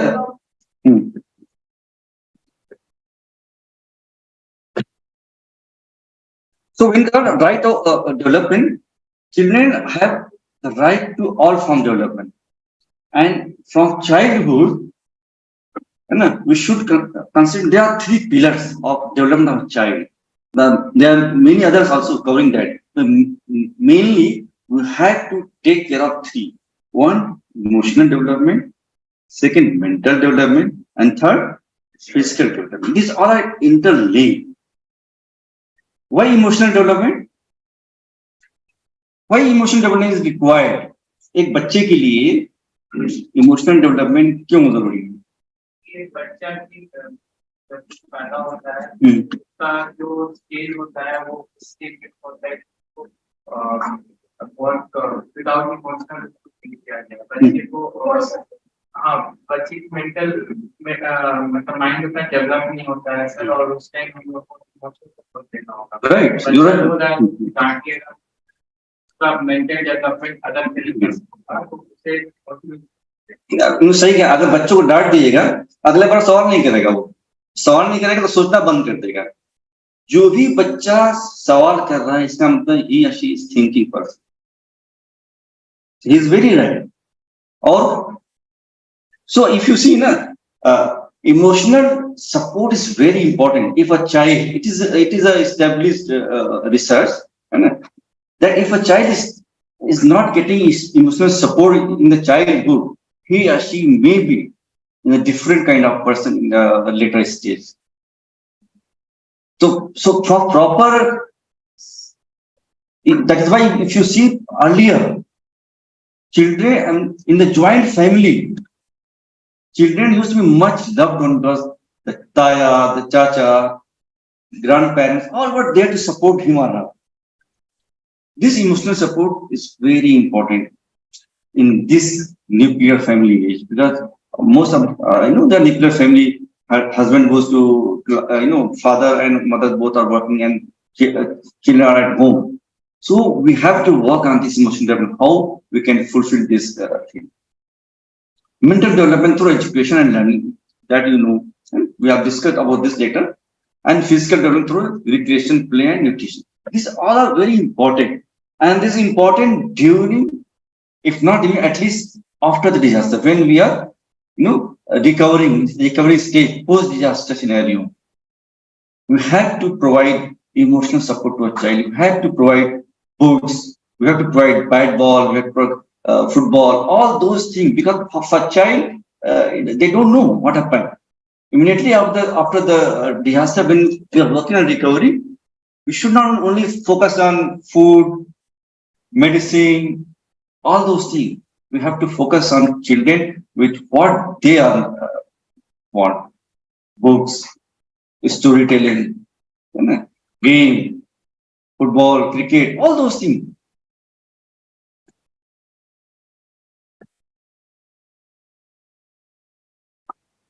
Yeah, right to development. We know recently we have there was a Right to Education Act in 2009, and currently we have National Education Policy (NEP). So I will not go in detail, but I'd just like to know what is different between both the act and the policy. Any idea? What is the age group they are covering, and why?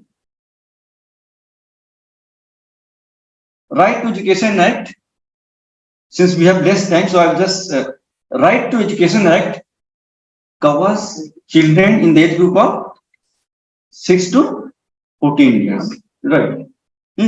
So, and National Education Policy, which is NEP, उसको हम लोग नई शिक्षा नीति भी कहते हैं, right? ये इसके एज ग्रुप क्या बात करता है ये?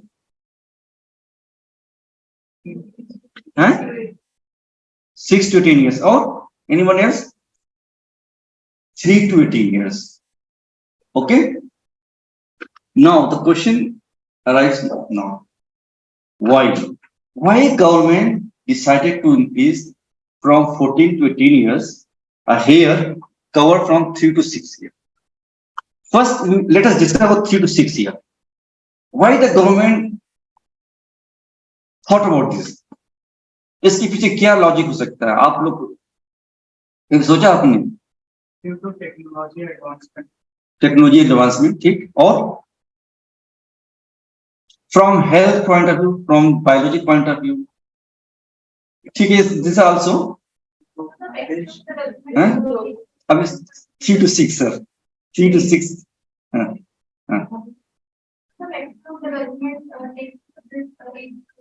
राइट, इनके लिए आप ताली बजा सकते हैं। एक 75 to 80%, depend on the kind of development environment, 75 to 80% mind, मस्तिष्क, दिमाग का डेवलपमेंट 6 साल से पहले हो जाता है। The government thought if the mind If your brain is developed before 6 years and you started working after 6 years, you are missing the major part of the development, isn't it? जब बच्चे का 80%, जैसे किताब है, आपने 80% तो लिख दिया, 20% बचा ना आपके पास, तो you have already क्या लिखा है उस किताब में 80% you don't know. The child was blank when she was born, but reaching up to 5 years, 6 years, her or his 80% of the book was filled with whatever kind of environment she gets, where he goes, she goes. So government decided, let us start writing when she or he is blank, her mind is blank. That's why he started in new education policy, Nai Shiksha Niti, the government decided to cover from 3 to 18 years. Okay, right? There are many reasons, but main the rest you may discuss and explore. There are Google. Now, why government decided to increase the age from 14 to 18 years?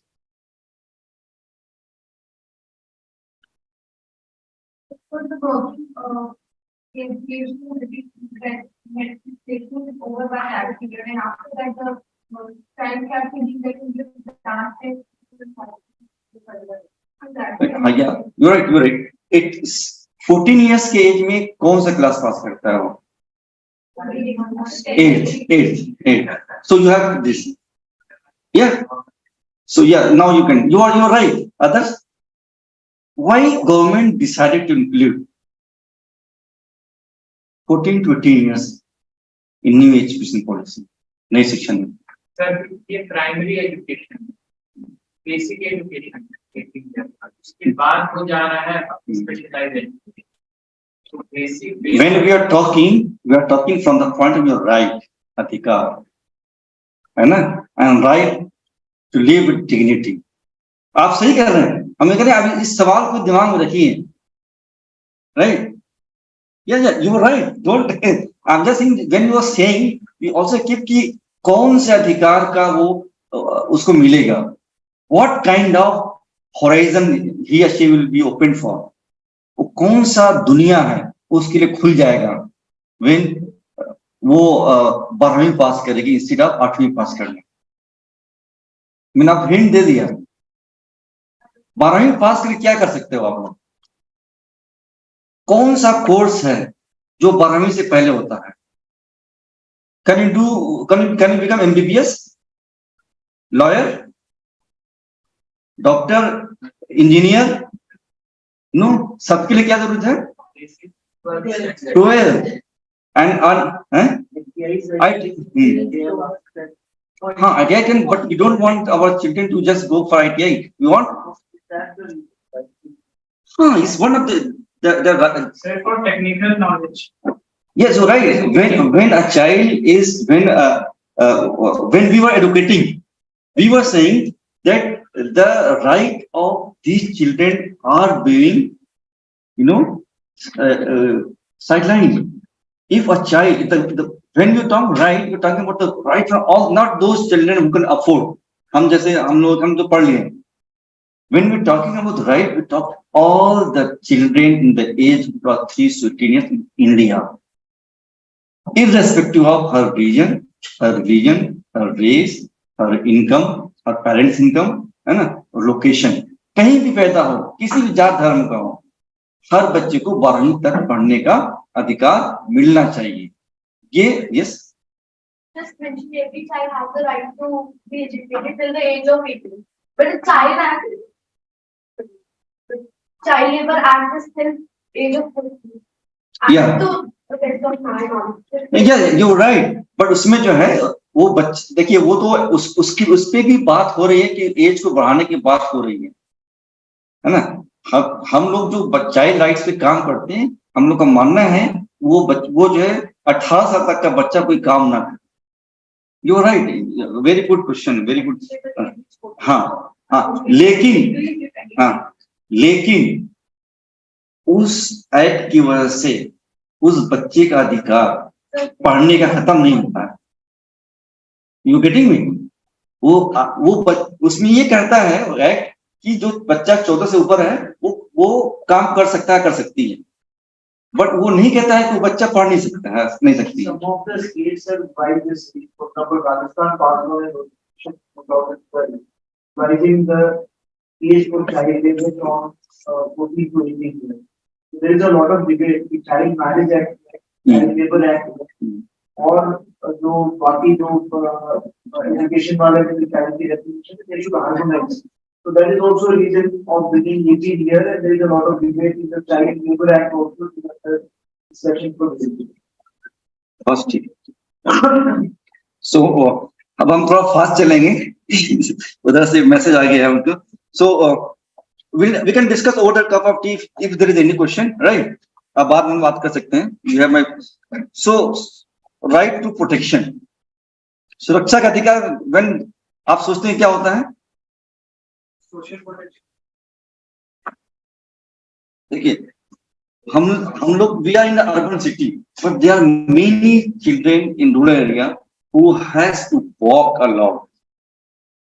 They are flood, they has to walk. You may have seen the photograph in newspaper that in Uttarakhand people are walking, you know, there is a ropeway, they are going, they have to walk through the jungles. So when we talk, what are the perceived risks, we have to ensure that the child is protected. I will share this PPT is there. You can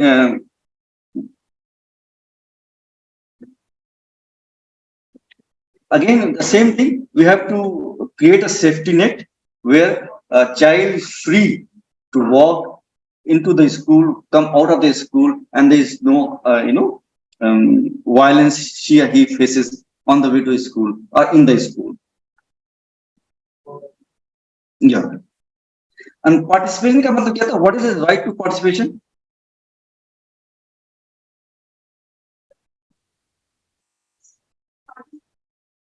When I'm saying right to participation, I am talking about a child. हर बच्चा को participate करने का, हर बच्चे को participate करने का और कोई से रोक नहीं सकता। अच्छा, ठीक। और हाँ, yes, decision making, that is very important participation. उस बच्चे के लिए जो बन रहा है, क्या उसमें उसका सहभागिता है? Is she participating in the decision making process of what is being decided by her parent, her teacher, principal of the school, or director, ma'am, anybody? So that is the participation. कितना minute है मेरे पास? उसी अच्छा खत्म हो चुका है। अच्छा, ठीक है। So I just have a quick about this. That was the main thing. So I will just not go through the. What is the reciprocal relationship? What do you mean by this? यहाँ पे क्या होगा? Reciprocal relationship in your school.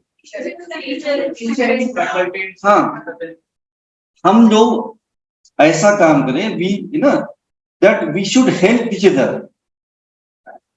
हमारे काम से जो whatever the benefit to each other, or when we I'll share a few names. I would like to know whether you know these children, because in climate change they have played a very. I'm just giving you a hint. There is one person, Lisi Priya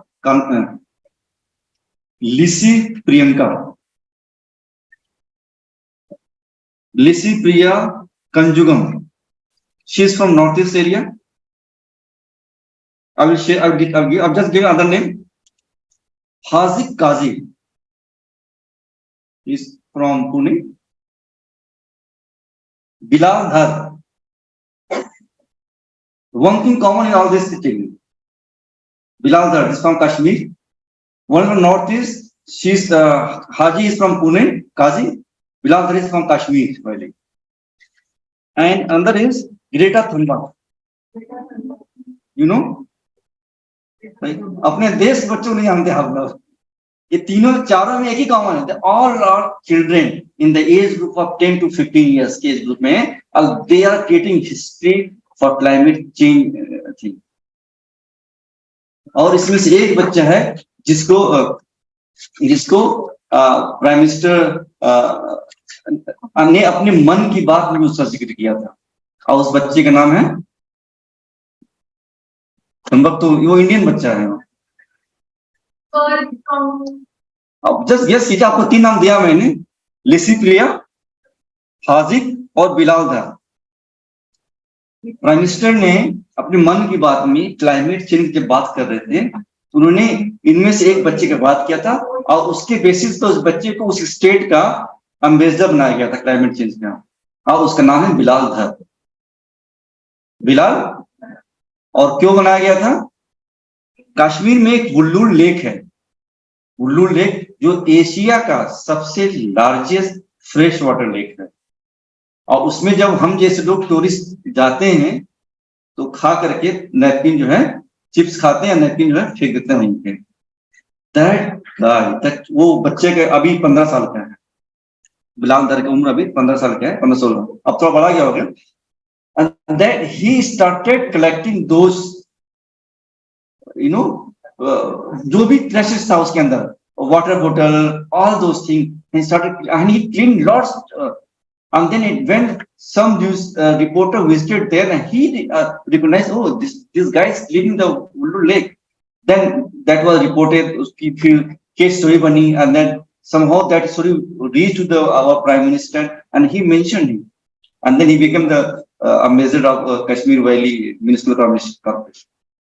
So children are working in India, in abroad, for climate change, which is part of it, जो कारण बन रहा है disaster का, one of the main कारण.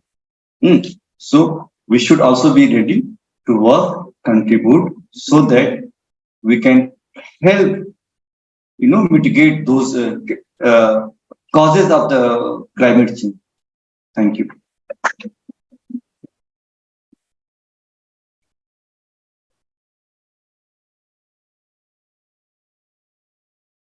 Thank you, Dr. Chani. Thanks a lot.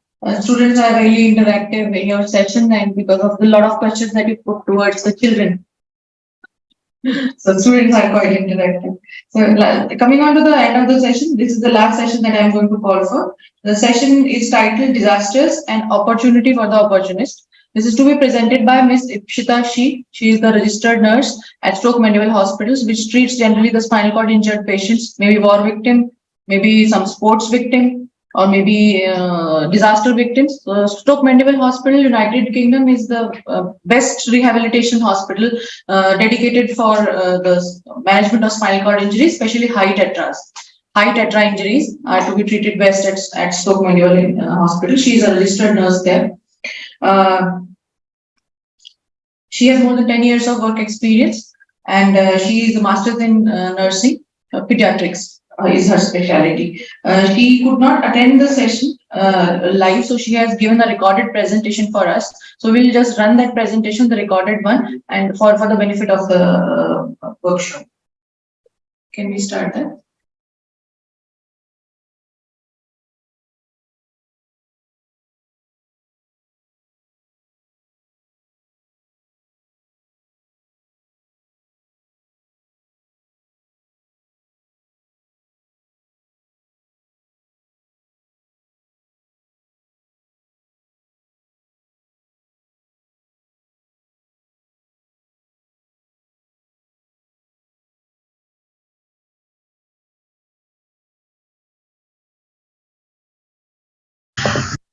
Topic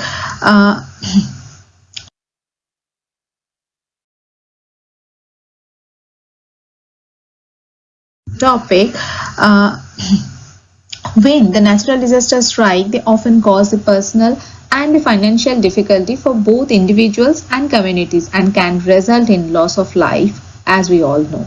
But that is not only the effect which the disaster can occur, but the immediate effect on that of a natural disaster materialize through other 3 channels, like disruptions of physical capital, such as the housing, commercial building, vehicles, infrastructure such as roads, and population displacement, and disruptions of economic activities. So in emergencies and humanitarian crisis, Some unnoticed and unavoidable issues are potential to rise up, such as human trafficking, gender-based violence, abuse, including children and women, and so on and so forth. The list are very long. So these are some of the long-term effects on population in post-disaster phase, where the opportunists utilize scope to target the vulnerable group of population. So in the next slides, we will see why. So why in the post-disaster phase these are rising up? Disaster actually act as a catalyst for the opportunist. Natural disasters are unique and will affect region or the countries differently according to the infrastructure and the capabilities.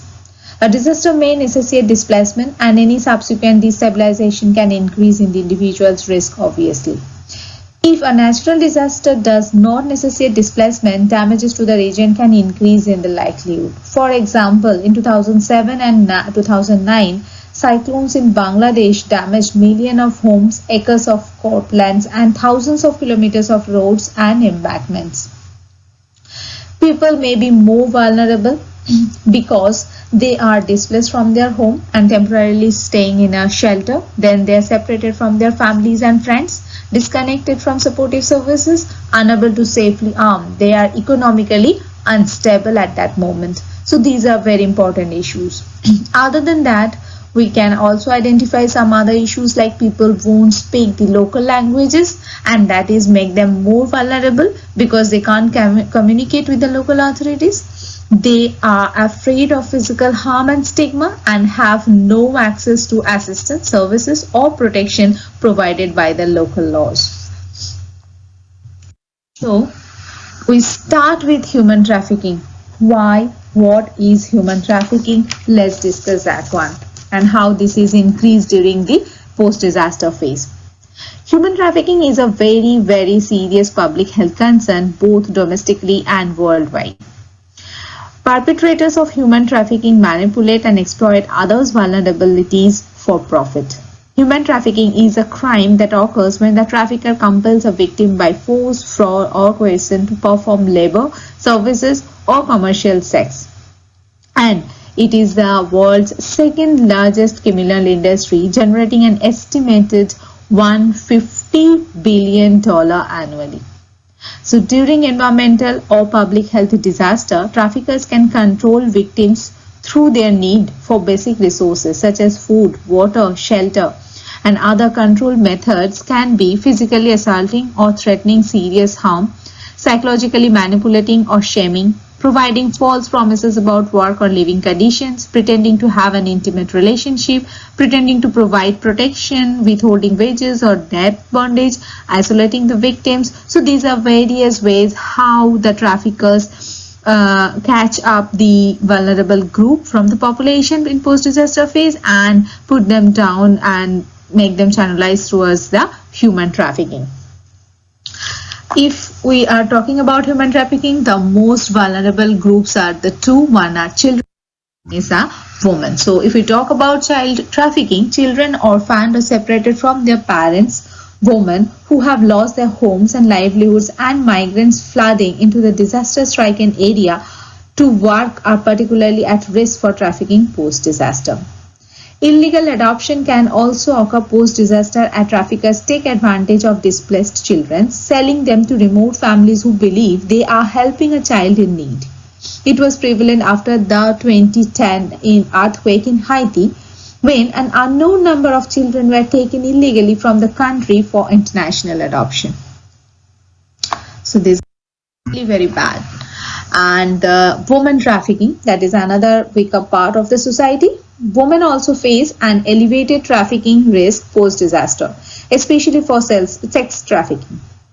Post-disaster, women may lose their jobs and homes, leading to poverty and financial debt that also channelize them towards the trafficking. For example, after Hurricane Harvey, the prevalence of adult advertisement online doubled, with many offering rent-free accommodations to any pretty girls wanting to make some quick money and recover losses happened from Harvey. That is happening in US. So you can just identify how the people are channelized towards the trafficking during disaster phase. In August 2005, Hurricane Katrina made landfall in Louisiana, impacting the Pelican State with winds up to 174 miles per hour. Many individuals displaced from the storm become victims of human trafficking. In the 5 years following Katrina, over 3,750 survivors of human trafficking were identified in the Gulf Coast region alone. These are only identified people. There may be a lots of can be there in the country. Next, we can talk about gender-based violence. So, gender-based violence is actually an umbrella term for any harmful act that is perpetrated against a person's will and that is based on socially ascribed or gender differences between male and female. And gender-based violence increases in disaster across the world. Suggested risk factors includes increased life stresses, failure of law enforcement, exposure to high-risk environment, exacerbations of existing gender inequalities, and unequal social norms. So, 2 points are very important. One is exposure to high-risk environment. During disaster, this happened. Another one is already or pre-existing gender inequalities that is made more vulnerable of happening gender-based violence afterwards. And these are causing different kinds of gender-based violence. So gender-based violence can be rape, physical assault, sexual assault, psychological or emotional abuse, forced marriage, denial of resources, services or opportunities, sexual exploitations and abuse called as SIA as a short form. So these are all different kinds of gender-based violence happen anytime with anyone.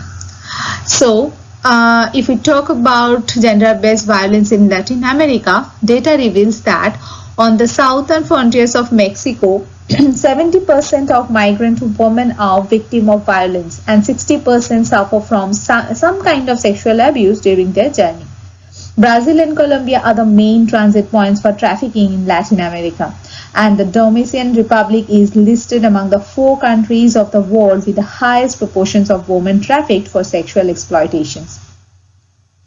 In the aftermath of the Haiti earthquake in 2010, unsafe living conditions, lack of private bathing facilities, lack of lighting, and lack of police presence have been indicated among the contributing factors of sexual violence against women and girls in the camp, including sexual exploitation and abuse by humanitarian workers. So you can just identify humanitarian workers, they are not even safe, so we have to be more cautious when we are talking about them. And what can be the consequences of gender-based violence? So reporting and law enforcement mechanism as well as services for survivors of gender-based violence are often disrupted by disaster. Actually, the law enforcement, every services to safeguard the population are already weakened. So it is very difficult to raise the incident and work upon it. This also hamper the collections of data. So prevalence of the gender-based violence, how it is, what is the actual data or the number of cases that cannot be identified. Several of the country studies noted that police records are missing or may be very poor. Most of the country's disaster plans do not include the arrangements and preventing or addressing the GBV. This reflects and may contribute to low awareness of gender-based violence in disaster. People are not aware about it, so they are not involved this part in the policies or planning phase of disaster management. With respect to the health emergencies, academic research indicates that GBV increases the incidence of HIV/AIDS.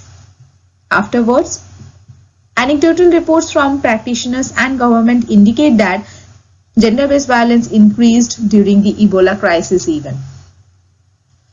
So these are the general consequences of gender-based violence.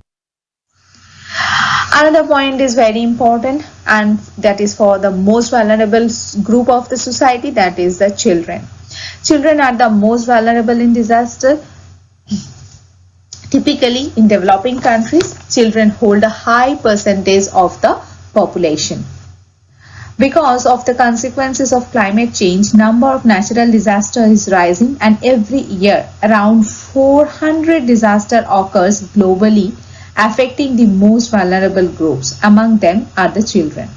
For example, in Haiti, around 40% of the total populations are under 18 years of age.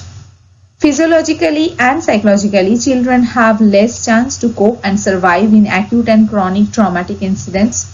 Children are actually dependent on their parents or carer to get access for their food, shelter, clothing, medical care, security, and so on.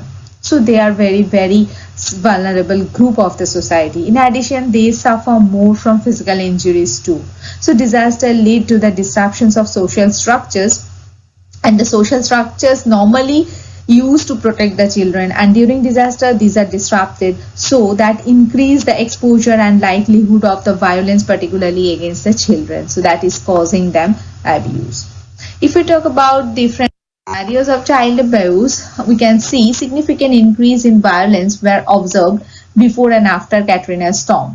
The result shows that as compared to before the storm, more absence from schools were reported. That is quite obvious.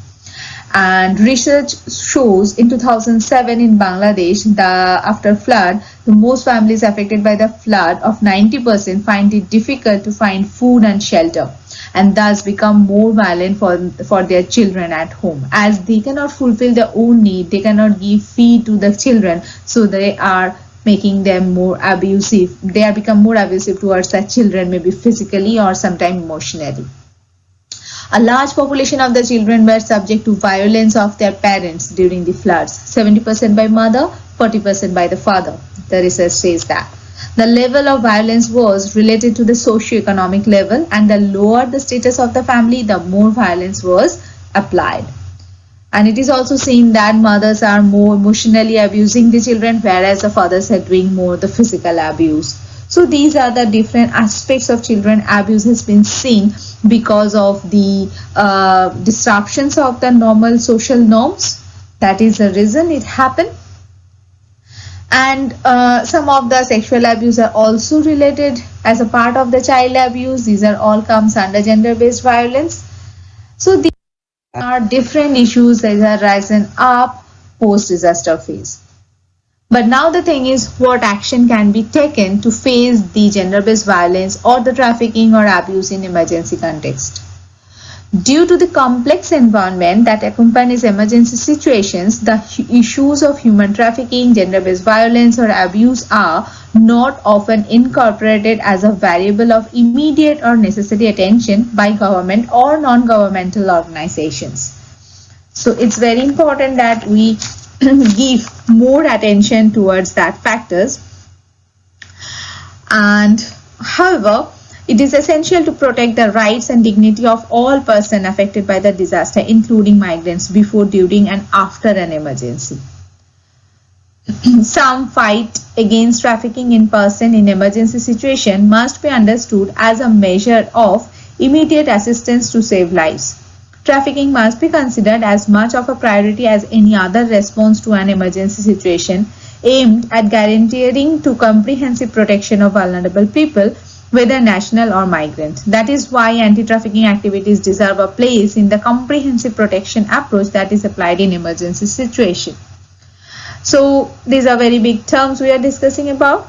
Let's see some key points or actions which could be taken for making more awareness of these issues post-disaster phase, like education and awareness campaign, disseminate tools to detect possible human trafficking cases and know to whom to refer. This is very important that people should be aware about where to report, what to do if these things are happen.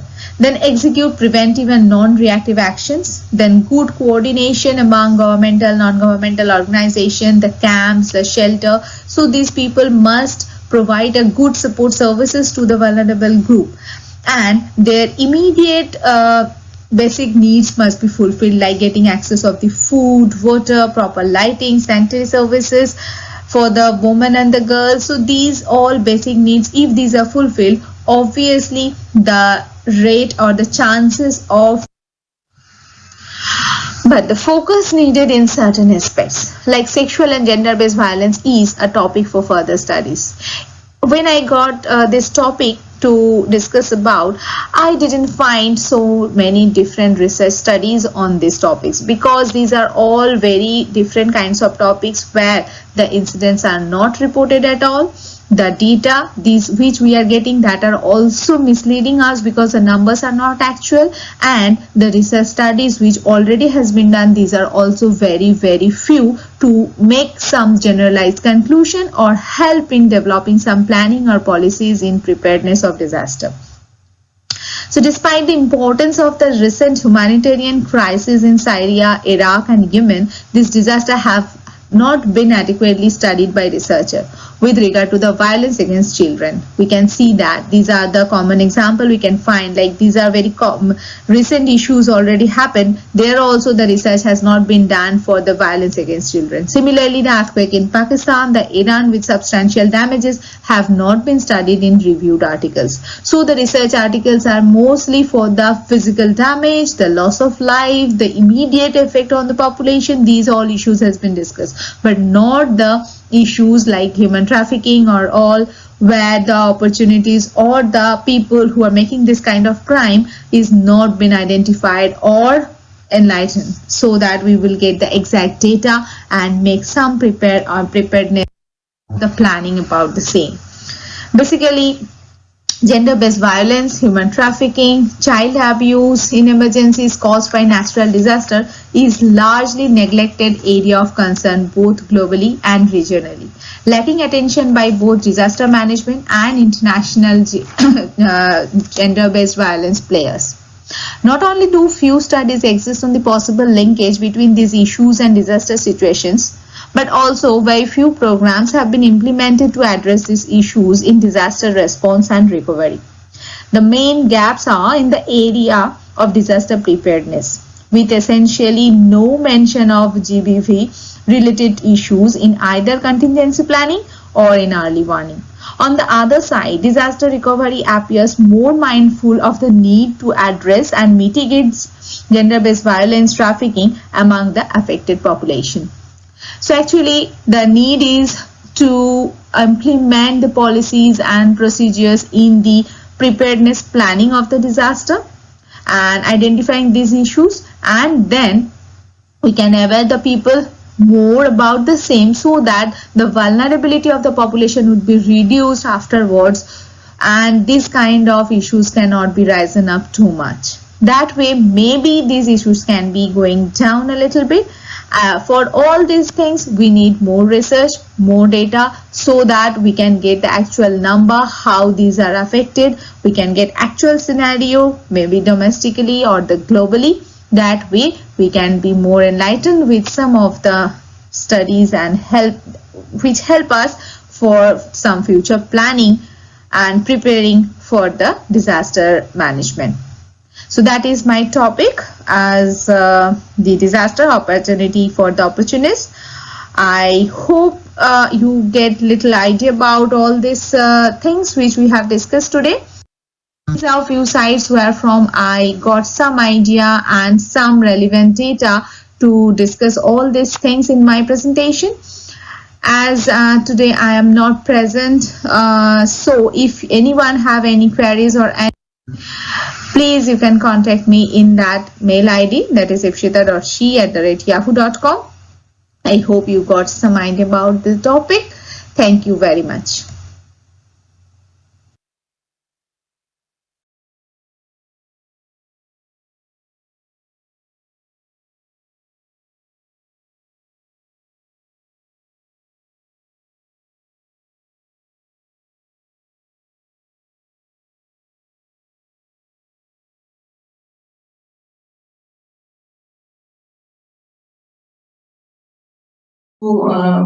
Please give the concluding remarks based on the 4 sessions that we had for today's workshop. Sir.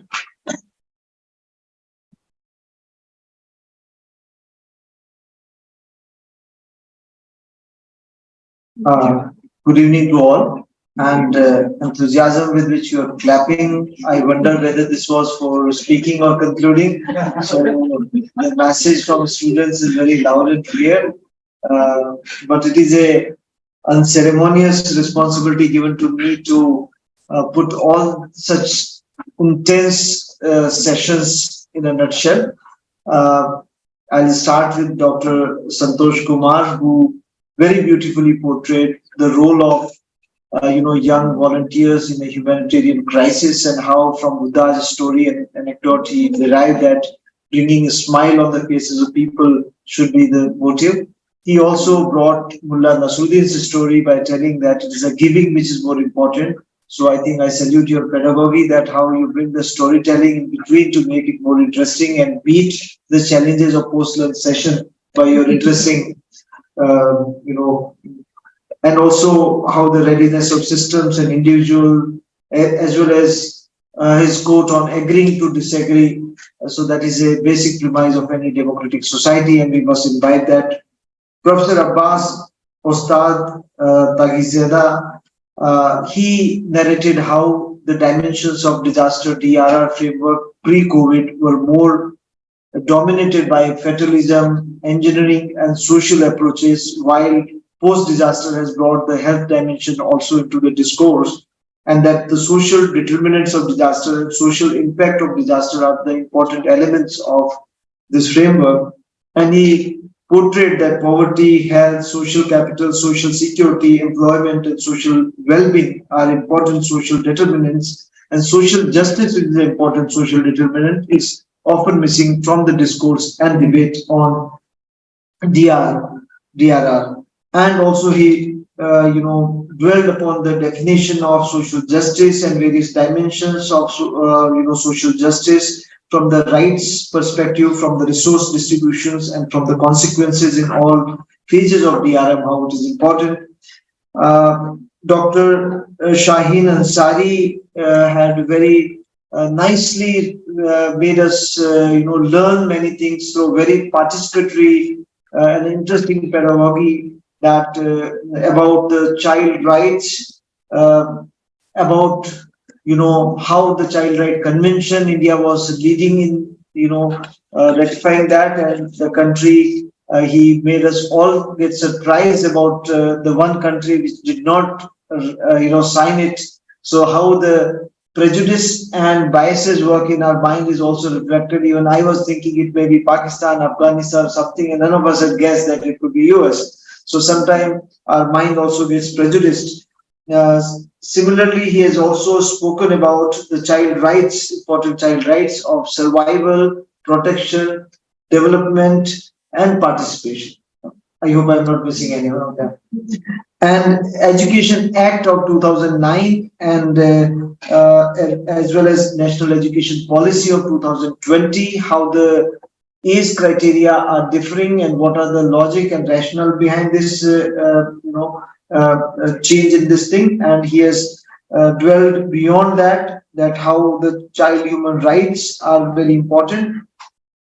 And I think we had a very interesting session, recorded session from Ipsita on the disaster as an opportunity for opportunists, and she mainly dwelled upon the three broad elements. One was the human trafficking dimension. She gave a very elaborate context to it. Second was the gender-based violence, and she gave examples from the Latin America, from Mexico, from Colombia, from Brazil and Haiti earthquake. Similarly, law enforcement, data collection, police records, and disaster management plans, they are lacking into the gender dimension and how it can be integrated into that. She also spoke about child abuse, vulnerability, physical and psychological, vulnerability of children due to the lack of capability to cope up and dependency on parents, and how the not only violence outside the house but inside the house also. And one very interesting fact for all male to be happy about is that at least fathers are less, violent with their children. But I think we have to also go more deeper. Maybe fathers are less at home to cause that violence. So this may not be intrinsically that they are very non-violent. So I think it requires more research and data to see that why this difference is. Thank you very much for this.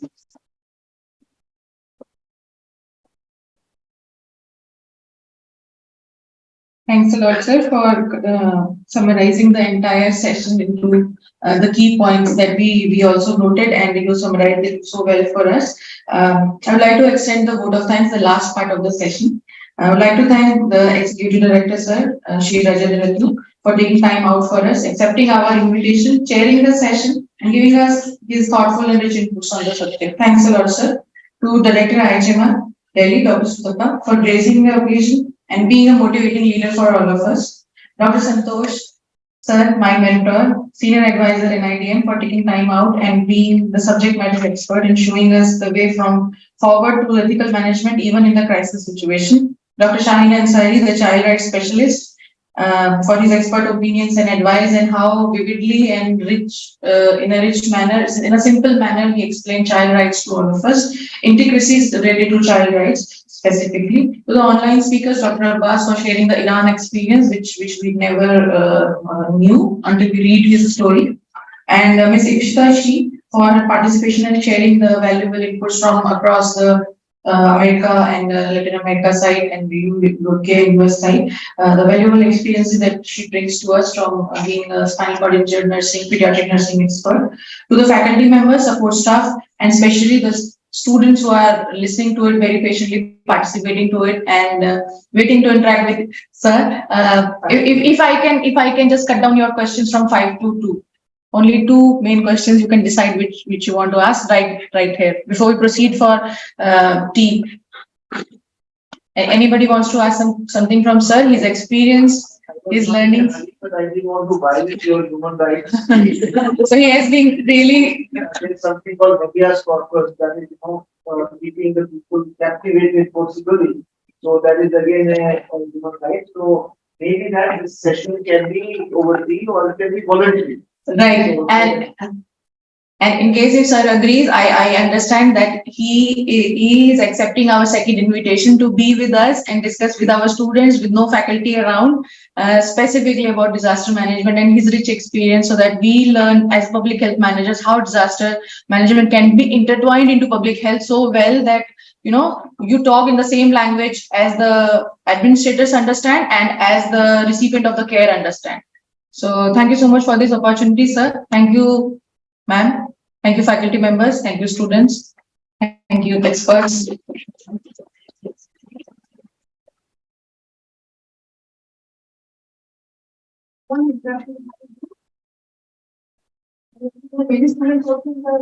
the basement also, and we are other classes also going on. So no, we have the opportunity to call sir again, sir. So just kind of. So we can host him another time, and we can have students exclusively interacting with sir. Right?